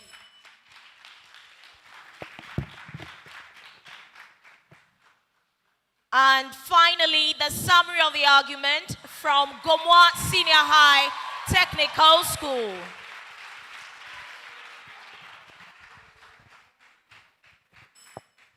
Esteemed panel of judges, I crave your indulgence to begin my summary with a quick clarification. Our opponents here said that corruption renders youth empowerment initiatives in Ghana unimpactful. That is quite laughable, the chair. I want our opponents to know that corruption is a human character trait that permeates every fabric in Ghanaian life. And so, that argument is dead on arrival. Our beautiful sisters from Holy Child confuses imperfection with ineffectiveness. We wish to clarify that youth empowerment initiatives in Ghana, though not perfect, it is active, measurable, and improving, not symbolic. And so, all the assertions that they have advanced are without legal foundations, fundamentally flawed, and constitutionally unsustainable, and must accordingly be disregarded for lack of argumentative merit. The chairperson, all protocols observed. A beautiful presentation, they say, deserves a beautiful summary. That is why I, Nancy Ajay, second supporting speaker of Gomoa Senior High Technical School debate team, mounts the stage to give a summary on the clear and vivid points we have raised to vehemently oppose the motion before the House. Esteemed judges, the motion collapses under 7 hard facts. 1. The state's financial commitment over the last decade in initiatives like the Ejumura program and the National Apprenticeship program is a fulfillment of Articles 38 Clause 1 and 25 of the 1992 Constitution of Ghana. That is, law turned into action. 2. Ghana's investment in the new education reforms to include artificial intelligence, coding, robotics, and critical thinking into the syllabus is turning Ghanaian youth into global problem solvers and innovators. 3. The free SHS and TVET programs have developed human capital, equipping over 1.2 million Ghanaian youth. That is measurable, not symbolic. 4. the Youth Employment Agency, a flagship job creation initiative for youth, have created over 350,000 direct and indirect jobs between 2017 and 2023 through various models. 5. The 1 million coders program launched by President Mahama and funded by the state under the Digital Skills Program aims to train 1 million youth in essential digital skills with over $20 million budget. That is real impact. 6. More youth occupying seats in board and decision-making rooms are proof of the impactful nature of youth empowerment initiatives in Ghana. And finally, statistics and funding prove that youth empowerment initiatives in Ghana are impactful, with governments investing over 8.94 billion Ghana cedis on key government initiatives in 2024 alone. The chair, when enrollment rises by millions, when hundreds of thousands get jobs, when youth sit in ministries, when young girls like us take the podium at an impactful initiative like the NGSDC, that is not symbolic. With no doubt, I will return to my seat with high assurance that we've gotten this mental gymnastic exercise in the bag. Thank you.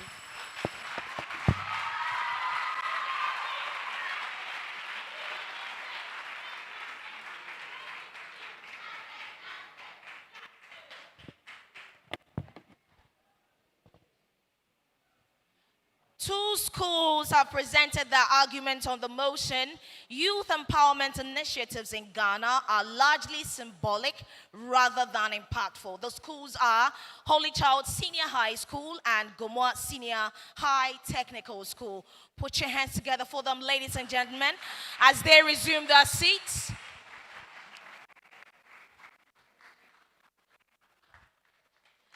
Keep clapping for them. A job well done by both speakers.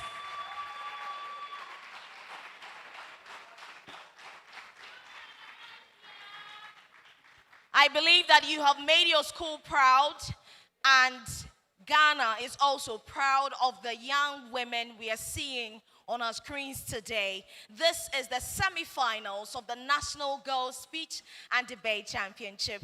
This is an initiative of Help a Girl Foundation and is under the direct auspices of Mermac Productions in collaboration with the Ghana Education Service. We are sponsored by SN Anku IP Firm, Olam Agri, Cooper Study International, Twelium Industries, Unilever Ghana, Promasador Ghana, Margins ID Group, Nasco Electronics, Fan Milk Ghana, Glyco Live, and Gold Board Jewelry. We also supported by Honey Day Foundation and Fabine. NGSDC, Educate, Empower, Encourage. The 2026 National Girls Speech and Debate Championship. It's giving.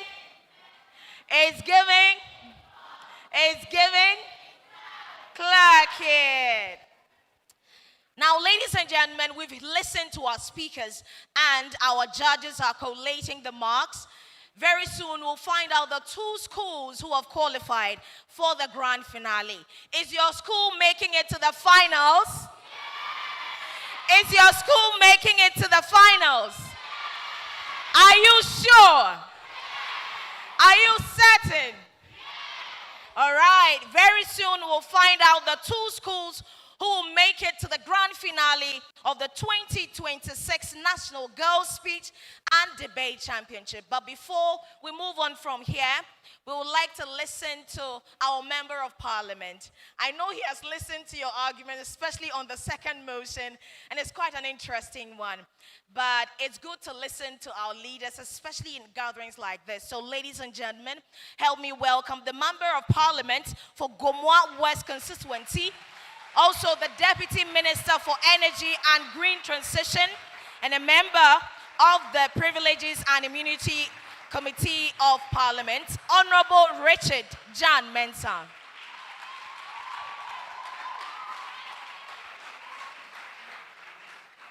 Thank you very much. I don't think I'm going to be very biased in this. I'm very excited to be here. I was at the grand final for last year at the Teachers Hall, and today I happen to be at the semi-finals. I must say that the presentation from all the participating schools has been excellent, and I'm so amazed looking at our young ladies exhibiting this great trait when it comes to debate. I am very hopeful that Ghana has a future. Looking at the presentation here, I do not hold any doubt that the future for our ladies is bleak. The future is very bright. And for the topics that you discussed, especially as you said, the second topic, I believe both sides actually articulated their points so well. And I'm always also going to add to it that what you are doing now, we are not just competing for a school to be a winner. We are actually unearthing talent. And I also want to urge you that whether you win or you don't make it, just accept that you are a winner now and into the future. We always say that the future is for the youth. This statement is not for you to just look at the future. If the future is for the youth, we start designing it now, and that is what you are doing. You are designing your future, and when we get into the future, we are going to get something best out of you. I am so amazed, I must confess. Even as my heart is with somewhere, or my heart is yearning for somewhere, I hope that the best school, or the best two schools, emerges into the final. Thank you so much. And I thank the organizers, I thank the judges, and I thank the sponsors especially for keeping this very great program going. I'm hopeful that in the coming and subsequent years, better sponsorship will come. Whilst we have Gold Board Jewelry supporting now, I know the Gold Board itself would also come on board in the subsequent years. And also, as the Deputy Minister for Energy and Green Transition, I'm also going to sell this great competition to our agencies. We have several, about 16 agencies, MPA, GMPC, BOST. We're going to make sure that at least one of them supports you in the next competition. Thank you so much. Thank you so much. Thank you, Honorable Minister and Member of Parliament. And we are excited that this great initiative is supported by our leaders and various organizations and institutions in the country. Once again, we say thank you to our sponsors. This has been rolling for over 4 years, and every day we come and we see new companies on board, and the ones that started with us also still with us. This shows that you believe in the vision and you really want to invest in young girls, especially those at the senior high level, because you understand that they are the future and they can own the room if they are given the opportunity. Now we're waiting for our judges, so we find out those who have qualified for the grand finale. But are you ready for some dance? Oh, I can't hear that. Are you tensed? Are you scared? Are you scared that your school might not make it? If you are not tense, help me welcome St. Louis Senior High School as their dancers come here. St. Louis says that they are dancing to Kalika Kalika. So shall we have the dancers right here?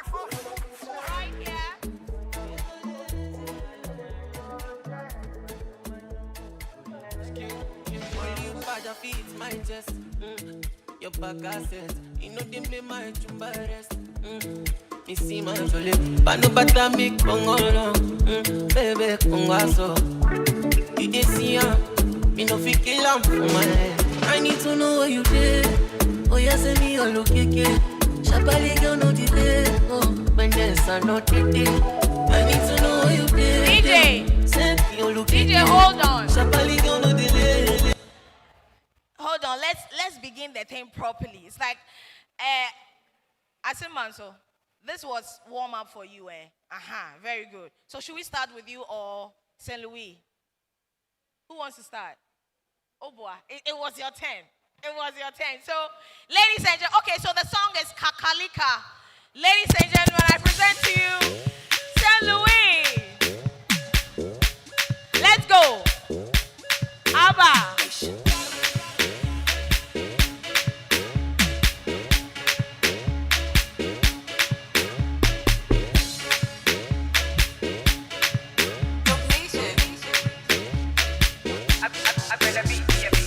Shaggy, yentem, like Hey, let's go. Ava. Hey. You go do them like judo. Kalika, kalika, kalika. Come on. Kalika, kalika. Hey. Kalika, kalika. Kalika, kalika, kalika. Kalika, kalika. Kalika, Kaba, hey Kaba. See them around, go hide for the tight corner. We know the shake mana. Wanna, we know the fear wanna. They know the see say we no be in for that. Wanna, them all are informants. Come on. Kalika. Hey. If I the dance and the just manika. Come on. Lucky we be caterpillar. You go see one day we go 10 to killer. Kalika. If I the dance and the just manika. Lucky we be caterpillar. You go see one day we go 10 to killer. Shade. Hey. Come on. You go do me like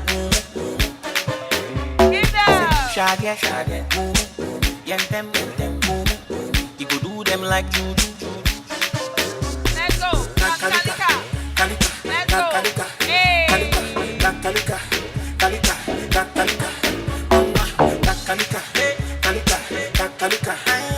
Put your hands together. Mona Lisa for my peace. I dey see you for my future. Your garden na go look it. Mama no see you share. You my signature. Put down for your body, jaja. Let me say yanda. Mama no see you share. You my signature. Put down for your body, jaja. Hey, you see me. Mama me again. I will push you on me.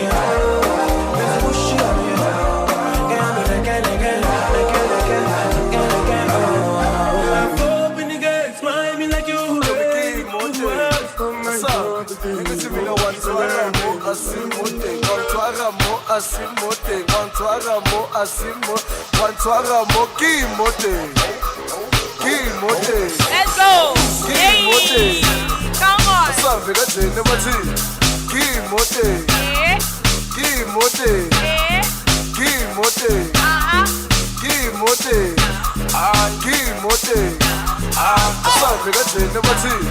Are you ready with your piano? Let's go.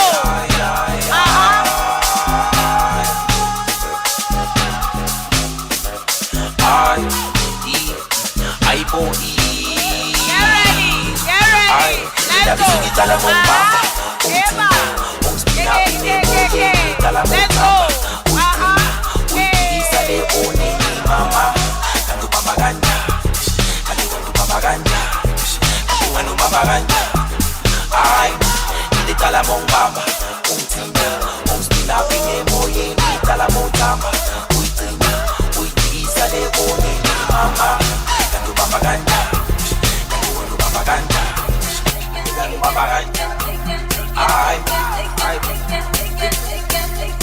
Come on. Hey. Come on. Woo. Move it. Come on.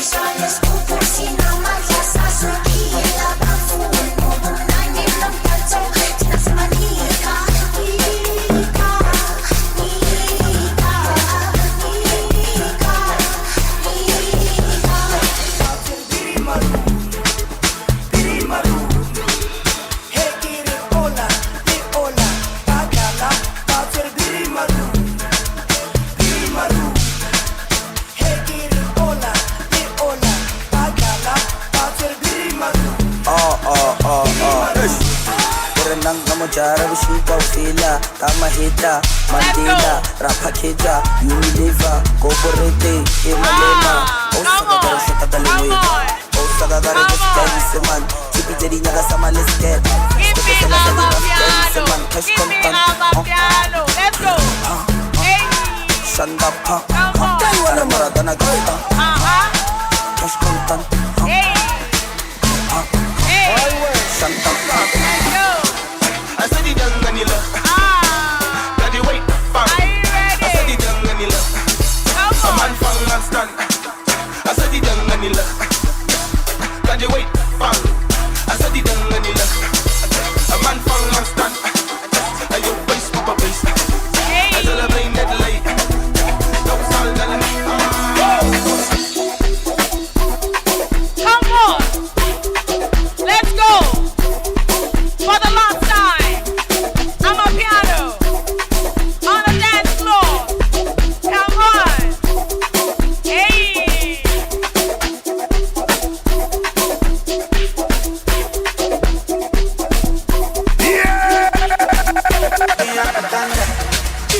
nakupenda. Me I like the bunda, biggie soft the bunda. Me I kutenda, nakupenda. Me I like the bunda, biggie soft the bunda. Me I kutenda, nakupenda. Me I like the bunda, biggie soft the bunda. Me I kutenda, nakupenda. Me I like the bunda, biggie soft the bunda. She give me really wanna tinning it on a night. I'm a fan of this one, a big girl a lot. She know they give me wahala. She love me steady, they chop my banana. Really wanna tinning it on a night. I'm a fan of this one, a big girl a lot. She know they give me wahala. She love me steady, they chop my banana.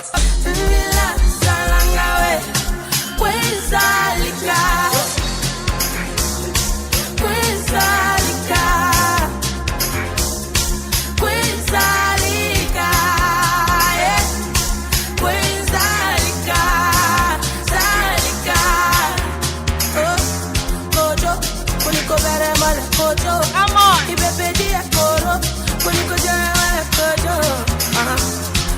Hey, the boys are coming. Where are the boys?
Let's go! Come on! This is our last song! Show me your body. What's your body? Any money boy. So you want the boy? Show me your body. What's your body? Any money boy. Come on, boy. Come on, boy. Come on, yeah. Come on,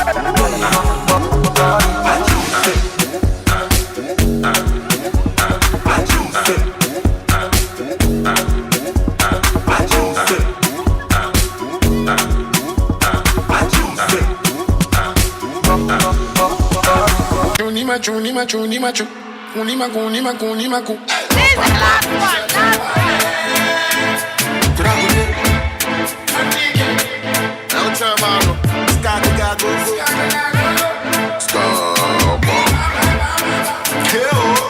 We drop and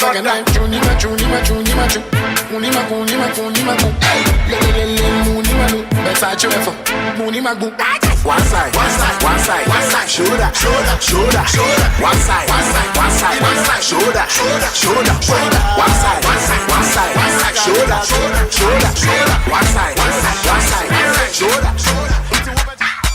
Castro, let's go.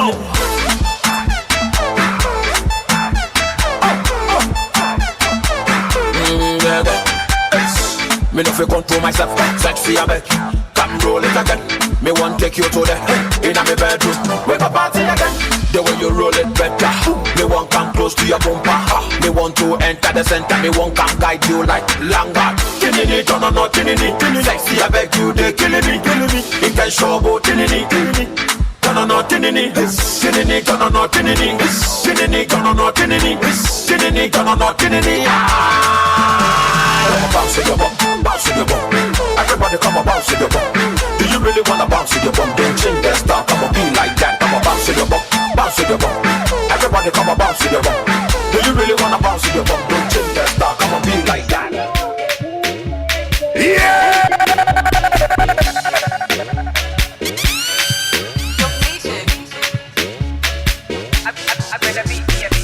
shaggy, boom, yentem, boom.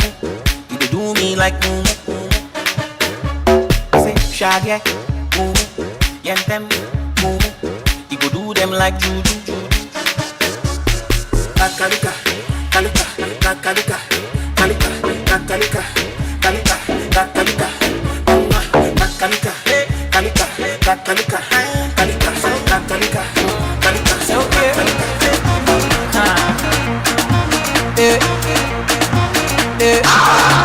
Oh yeah, shake body. Oh yeah, move body. Make you ring alarm. Oh yeah, shake body. Them girls just they feel me now, cause I get some money, then they feel me now. But then they do me anyhow. I don't get some money, they wanna get down. They want hold me for ransom, cause I'm young and I'm rich and I'm handsome. They want know where I come from. I they run since from Lagos to London. All the blessings and love I they see just they make me they shout hallelujah. I say all the blessings and love I they see just they make me they shout hallelujah. They hold me for ransom, cause I'm young and I'm rich and I'm handsome. They want hold me for ransom, cause I'm young and I'm rich and I'm handsome. Oh yeah, shake body. Oh yeah, move body. Make you ring alarm. 1, 2, 3. Everybody put your hands in the air. Hey. And move to the left like this. Hey. Everybody put your hands in the air. Hey. And move to the right like this. Hey. Let's go. Left, right, then left, then right. Hey. Then left, then right. Hey. Then left, then right. Let's go. Hey. Right, the niggas, niggas see them do. DJ, like everybody they want to be to. Hey, let me DJ.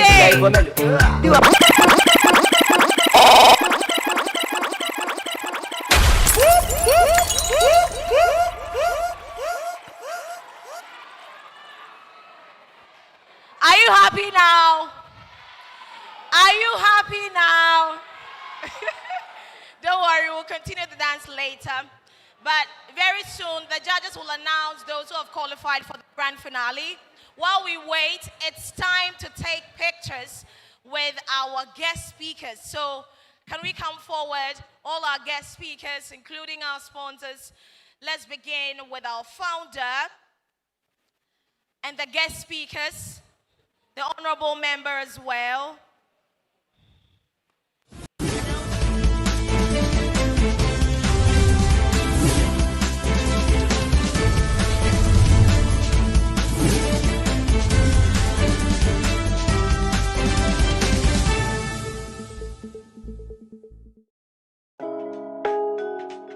Dreaming of studying abroad, United States, Canada, the UK, Australia, or other countries? Cooper Study International makes that dream a reality. With over 29 years experience in the school placement business, we provide expert guidance to prospective students from application to admission on visa processing, accommodation, travel, and scholarships. Our global partnerships open doors to prestigious universities worldwide, helping you gain world-class education and international exposure and preparing our students for their future careers. From your hometown to your dream destination, we work with you every step of the way. Cooper Study International, Ghana's premier college and university placement agency, is an efficient and very professional agency. Visit us today to take the next steps towards a successful career. Success starts here. Let's facilitate your study abroad journey smoothly.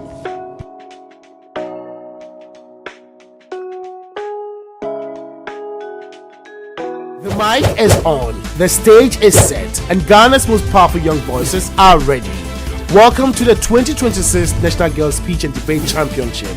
This year, we rise intentional, informed, inspired. From across Ghana, brilliant young girls step forward to speak and to lead conversations that shape the future. This is where intellect meets courage, where ideas are tested, where confidence is built. Will St. Louis maintain a dominance, or will a new champion emerge? This is the National Girls Speech and Debate Championship, a platform that equips young women with a voice, clarity, and confidence to lead in classrooms, boardrooms, and beyond. For corporate Ghana, it's an investment in the future. For alumni, it's a call to rally behind the schools For every young girl watching, this is your moment. Starting on the 16th of May 2026 at 9 a.m. prompt. Watch everything live on all our social media platforms at GSD Ghana. National Girls Speech and Debate Championship. Educate, empower, encourage.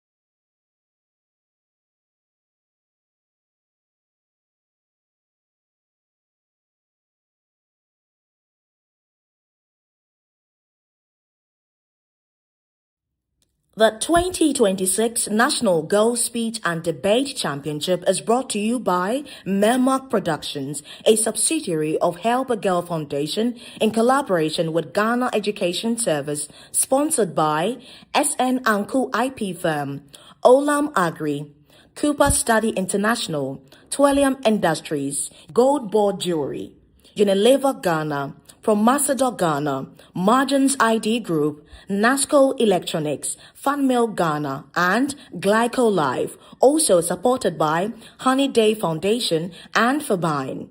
NGSDC, educate, empower, encourage.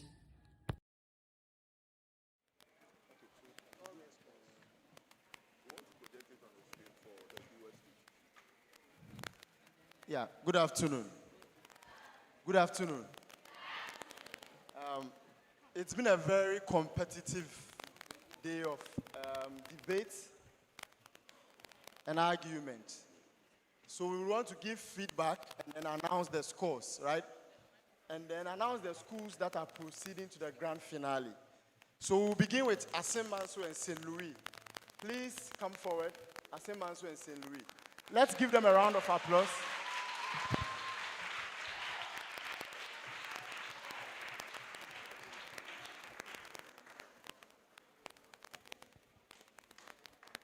Yes, so Asim Manso and St. Louis. Now, even before we go into the individual scores, right, I want to say that I have been a judge for 2 editions of this competition. And what I witnessed today is the best of debate. Both contests, all right, is the best of debate I've witnessed in this competition. It was brilliant.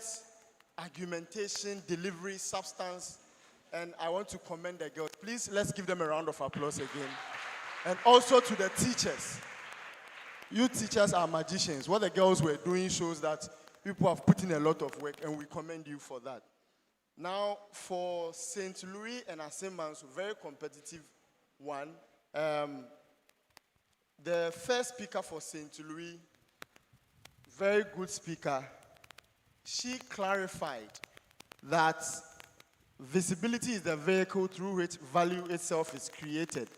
She defined emotion well, and she gave very clear points, about 4 of them. One, that there is a legitimate and constitutionally protected form of expression, influencer culture, citing Article 21 and all of that.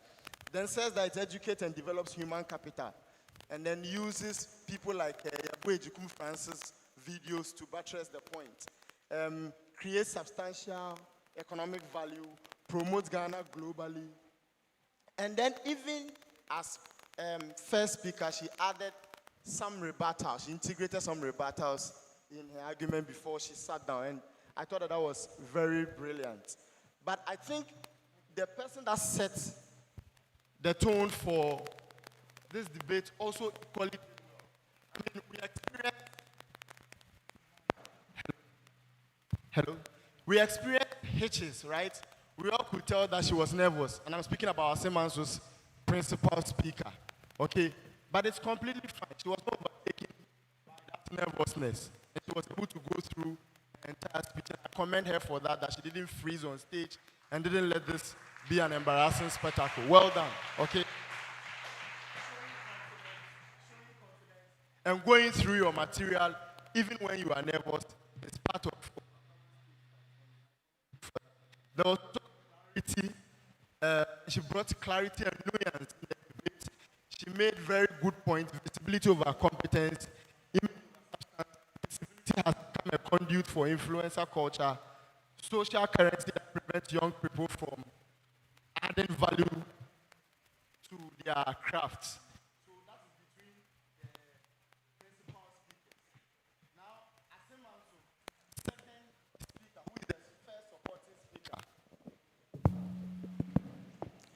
My first comment for that speaker is, what a brilliant speaker. Asimanso, second speaker. She was so brilliant.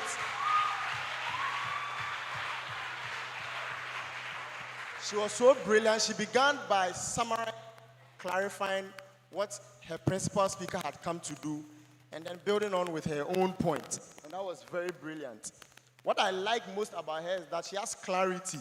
Before she tells you the point, she advertises it. She tells you, I'm saying 1, 2, then picks them and talks about it. It gives me the opportunity to follow, right?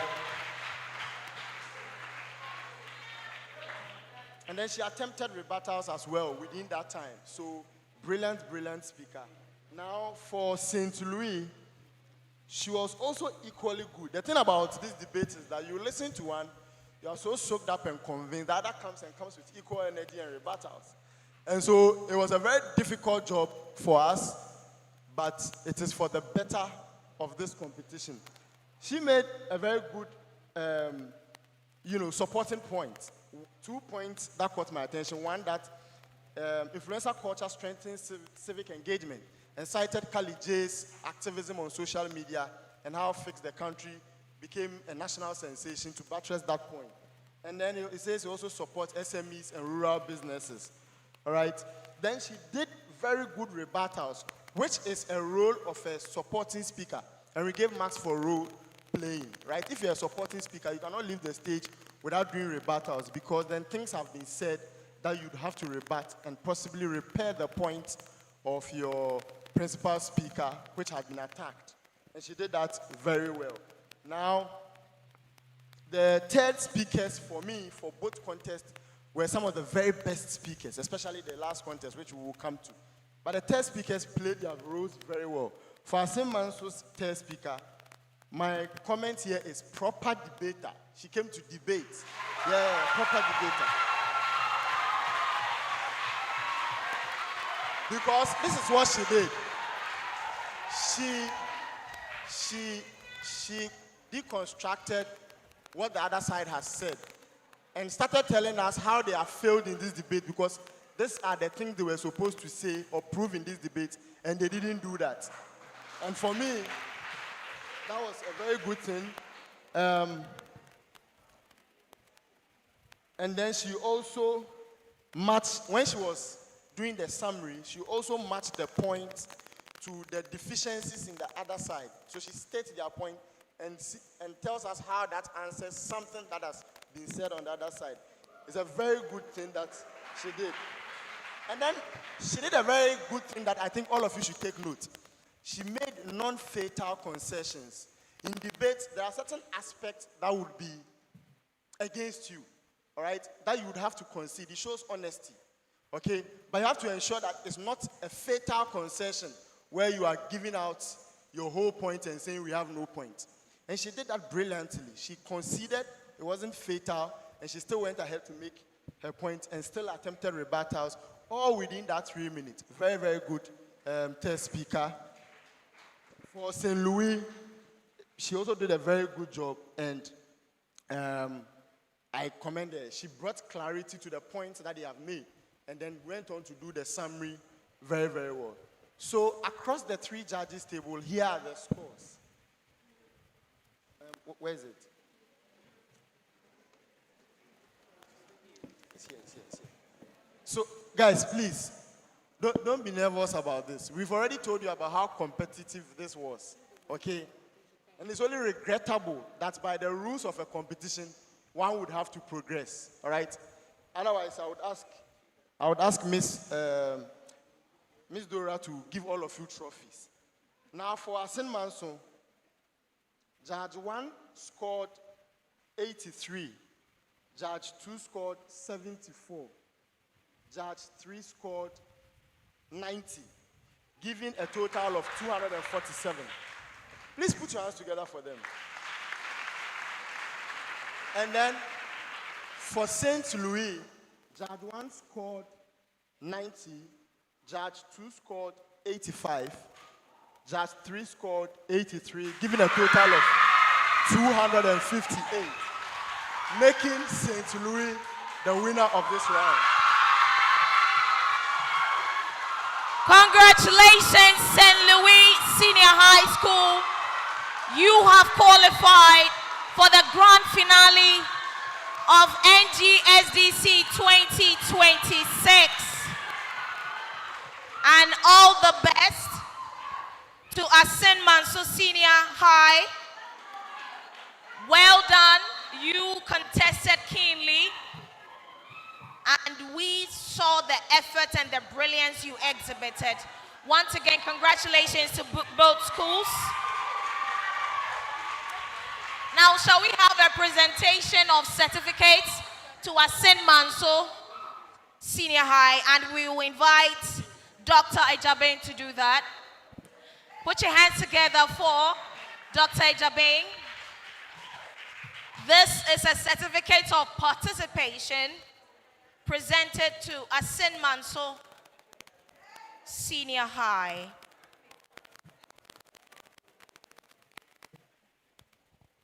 Well done on that performance. You showed that you deserve the microphone, you deserve to be here, and you deserve to represent your school. And we are happy that Ghana is seeing girls like this. We are optimistic that the future is indeed bright for the Ghanaian girl. And these are packages from our sponsors. Thank you to NASCO. Thank you to Twellium.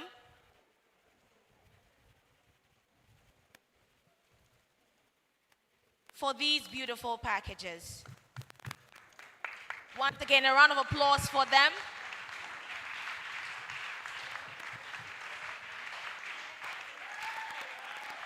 And now a presentation to the winners. St. Louis Senior High School.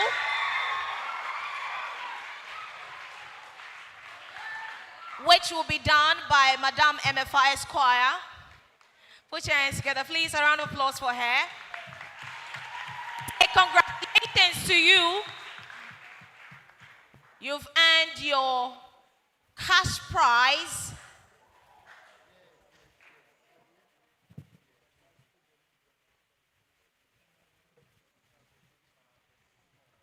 Well done, St. Louis Senior High School. In case you didn't know, they are the defending champions. They won the competition in last year's edition. And today they have made it to the grand finale.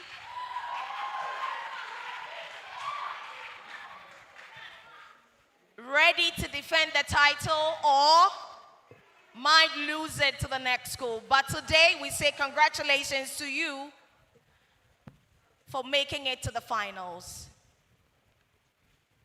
Thank you to our sponsors for the gift to our wonderful speakers.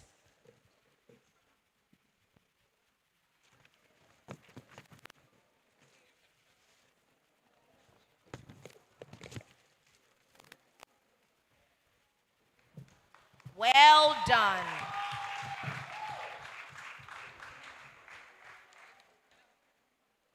Oh, somebody say, oh. Well done, St. Louis. You can resume your seats. Now, shall we have the speakers representing Holy Child Senior High School and Gomoa Senior High Technical School. Kindly join us.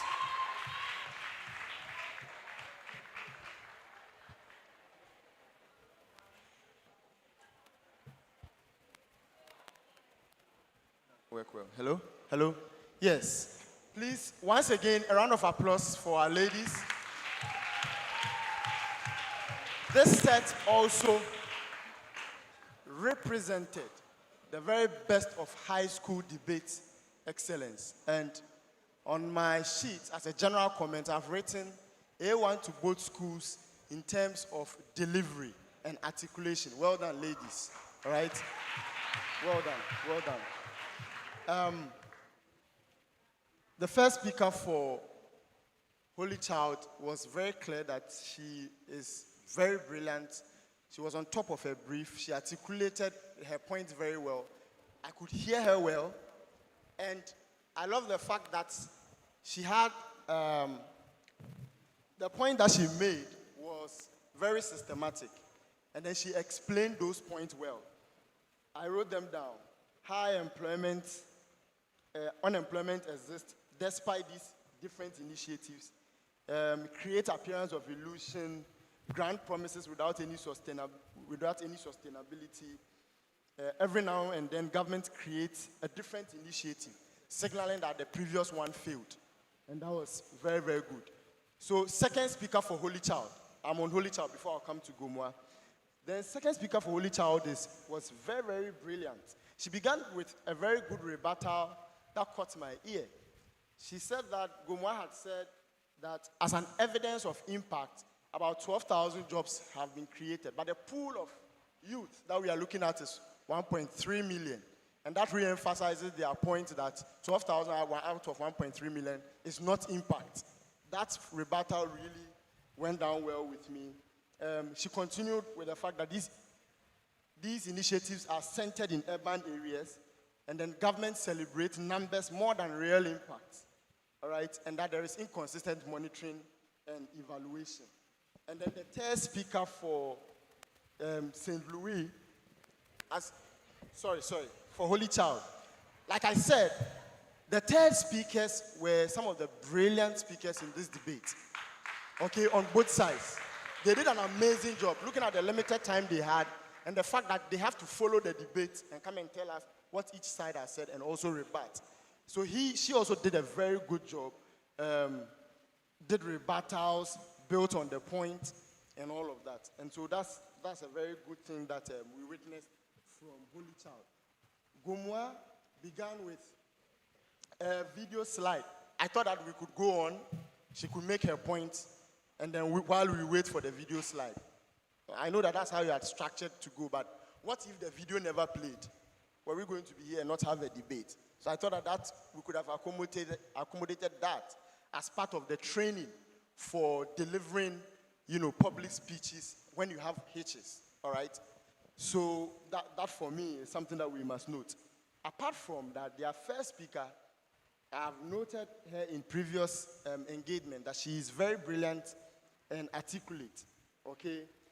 She used local sources, NYA sources, to define what youth and employment initiatives mean. And I thought that was very relevant.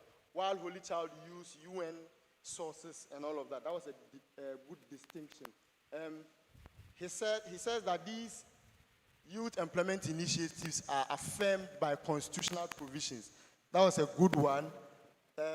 She equated youth empowerment initiatives to educational reforms and said that our educational reforms have given us good outcomes. And so impact has come out from there. And then she also talked about human capital development, okay, which is a very good thing to their credit. Delivery, articulation, confidence, so much on point. Addressed the bench, played his role well as principal speaker. Well done. Supporting speaker for Gomwa. Supporting speaker for Gomwa too was very clear. She's a very, very good speaker, and her elocution and articulation was very much on point. She did good rebuttals, all right? She said something that evidence of high unemployment is flawed because high unemployment itself is a global phenomenon which is multidimensional. That was a very good point that came to me. Then the third speaker came and began with two rebuttals, which was very good. That corruption is everywhere and cannot be singled out as the reason why these youth unemployment initiatives had failed. Because Holy Child had made a point about corruption, right? and then also that the fact of these changes shows that youth initiatives are evolving, that they are not static, and they cannot be seen as a failure. Those were two very good rebuttals for me against point that had been made. And then she also managed to summarize the point. The usefulness of these is that you guys will proceed to final, or from here, engage in other debates. Please take the point. As for the performance, it has been excellent. By competition rules, one would have to progress. And I have the uncomfortable duty of announcing the scores at this moment. Uncomfortable duty because one brilliant school is going to go out. So Holy Child had a total, Judge 1 scored 91, Judge 2 scored 82, Judge 3 scored 92 for Holy Child, making a total of 265. 265. Please put your hands together for them. Now, for Gomwa, Judge 1 scored 92, Judge 2 scored 78, Judge 3 scored 86, giving a total of 256, making Holy Child the winner of this round. So Holy Child progresses to the final. Congratulations, Holy Child Senior High School. You have qualified for the grand finale of the National Girls Speech and Debate Championship. Well done. We say you came, you saw, and you conquered. Well done on that, and a very well done to Gomwa Senior High Technical School on that keen contest you gave to Holy Child. We know that you have the best of speakers, and we will definitely see you again in this competition doing nothing but your best. Now, shall we present certificates of participation to Gomwa Senior High Technical? We will invite Mr. William Ampoma Emmanuel Dallas to help us present the certificates of participation to Gomwa Senior High Technical School, as well as the beautiful packages given to them, kind courtesy our sponsors.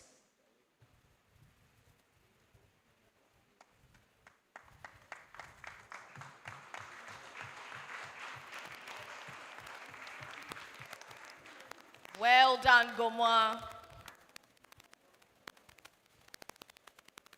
In this competition, if there's a school to look out for in every year, it is Gomwa.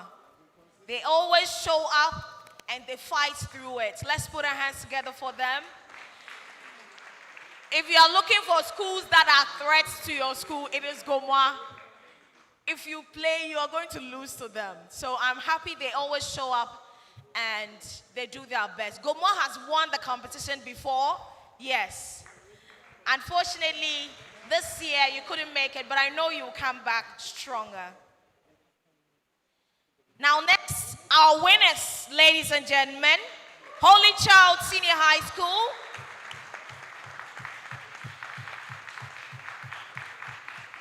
Shall we have Dr. Ejabing to help us with the presentation?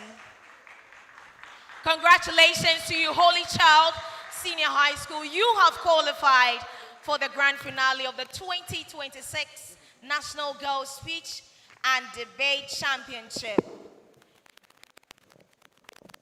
In 2 weeks, we'll be seeing them again as they battle it out for the last time against St. Louis Senior High for the ultimate.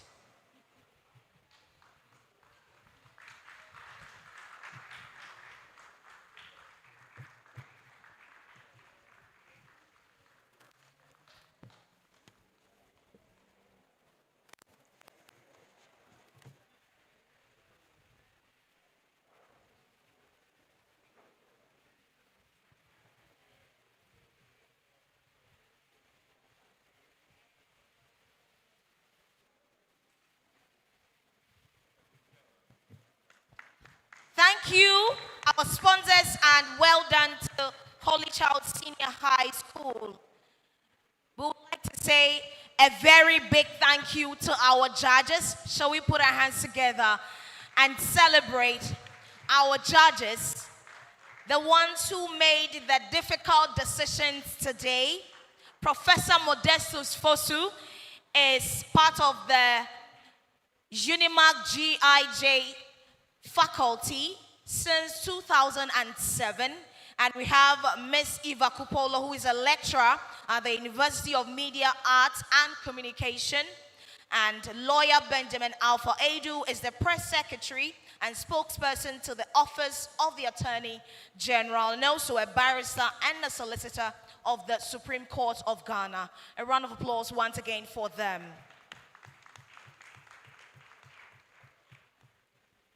Now I have a very important announcement for you, and I'll read it from here. I would like to recommend a valuable book written by the managing partner of SN Anku IP firm, one of our sponsors, Mrs. Sarah Noko Anku, titled Monetizing Your Creativity and Innovation, an Introduction to Intellectual Property. This book is NACCA approved, and it's suitable for senior high school students and everyone who wants to understand how ideas, creativity, innovation, and talent can be protected and transformed into opportunities. It simplifies intellectual property, making it accessible not only to lawyers and CEOs, but also to students, parents, teachers, and future entrepreneurs.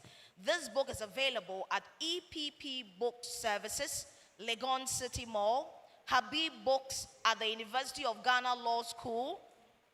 You can call them on 0244 416882. You can also get the book at Vincent Books at KNUST Law School. IP Dia Ajiman at UPSA Law School. For UPSA, you can call 0246 755507. And also for KNUST, you can call 0246 368869. You can also place your order directly through WhatsApp on 0597 237710 for delivery, or visit the Emporium for a copy. That is the 4th floor of Movenpick Ambassador Hotel right here in Accra. Let us help you to communicate and also to protect your ideas. Everybody needs this book, and as you heard, it is also for students. If you are considering protecting your property and what you have created, then we even have lawyers here who can help you to get your money back. So get this book, and I know they're going to guide you. Ladies and gentlemen, this has been the semi-finals of the 2026 National Girls Speech and Debate Championship. As you witnessed, we have 2 schools that have qualified for the grand finale. Congratulations to Holy Child Senior High School and St. Louis Senior High School. We will be meeting them here in 2 weeks. So they battle it out for the ultimate prize, which is the winner for this competition. This has been a great day. We have witnessed nothing but intelligence, confidence, and articulacy.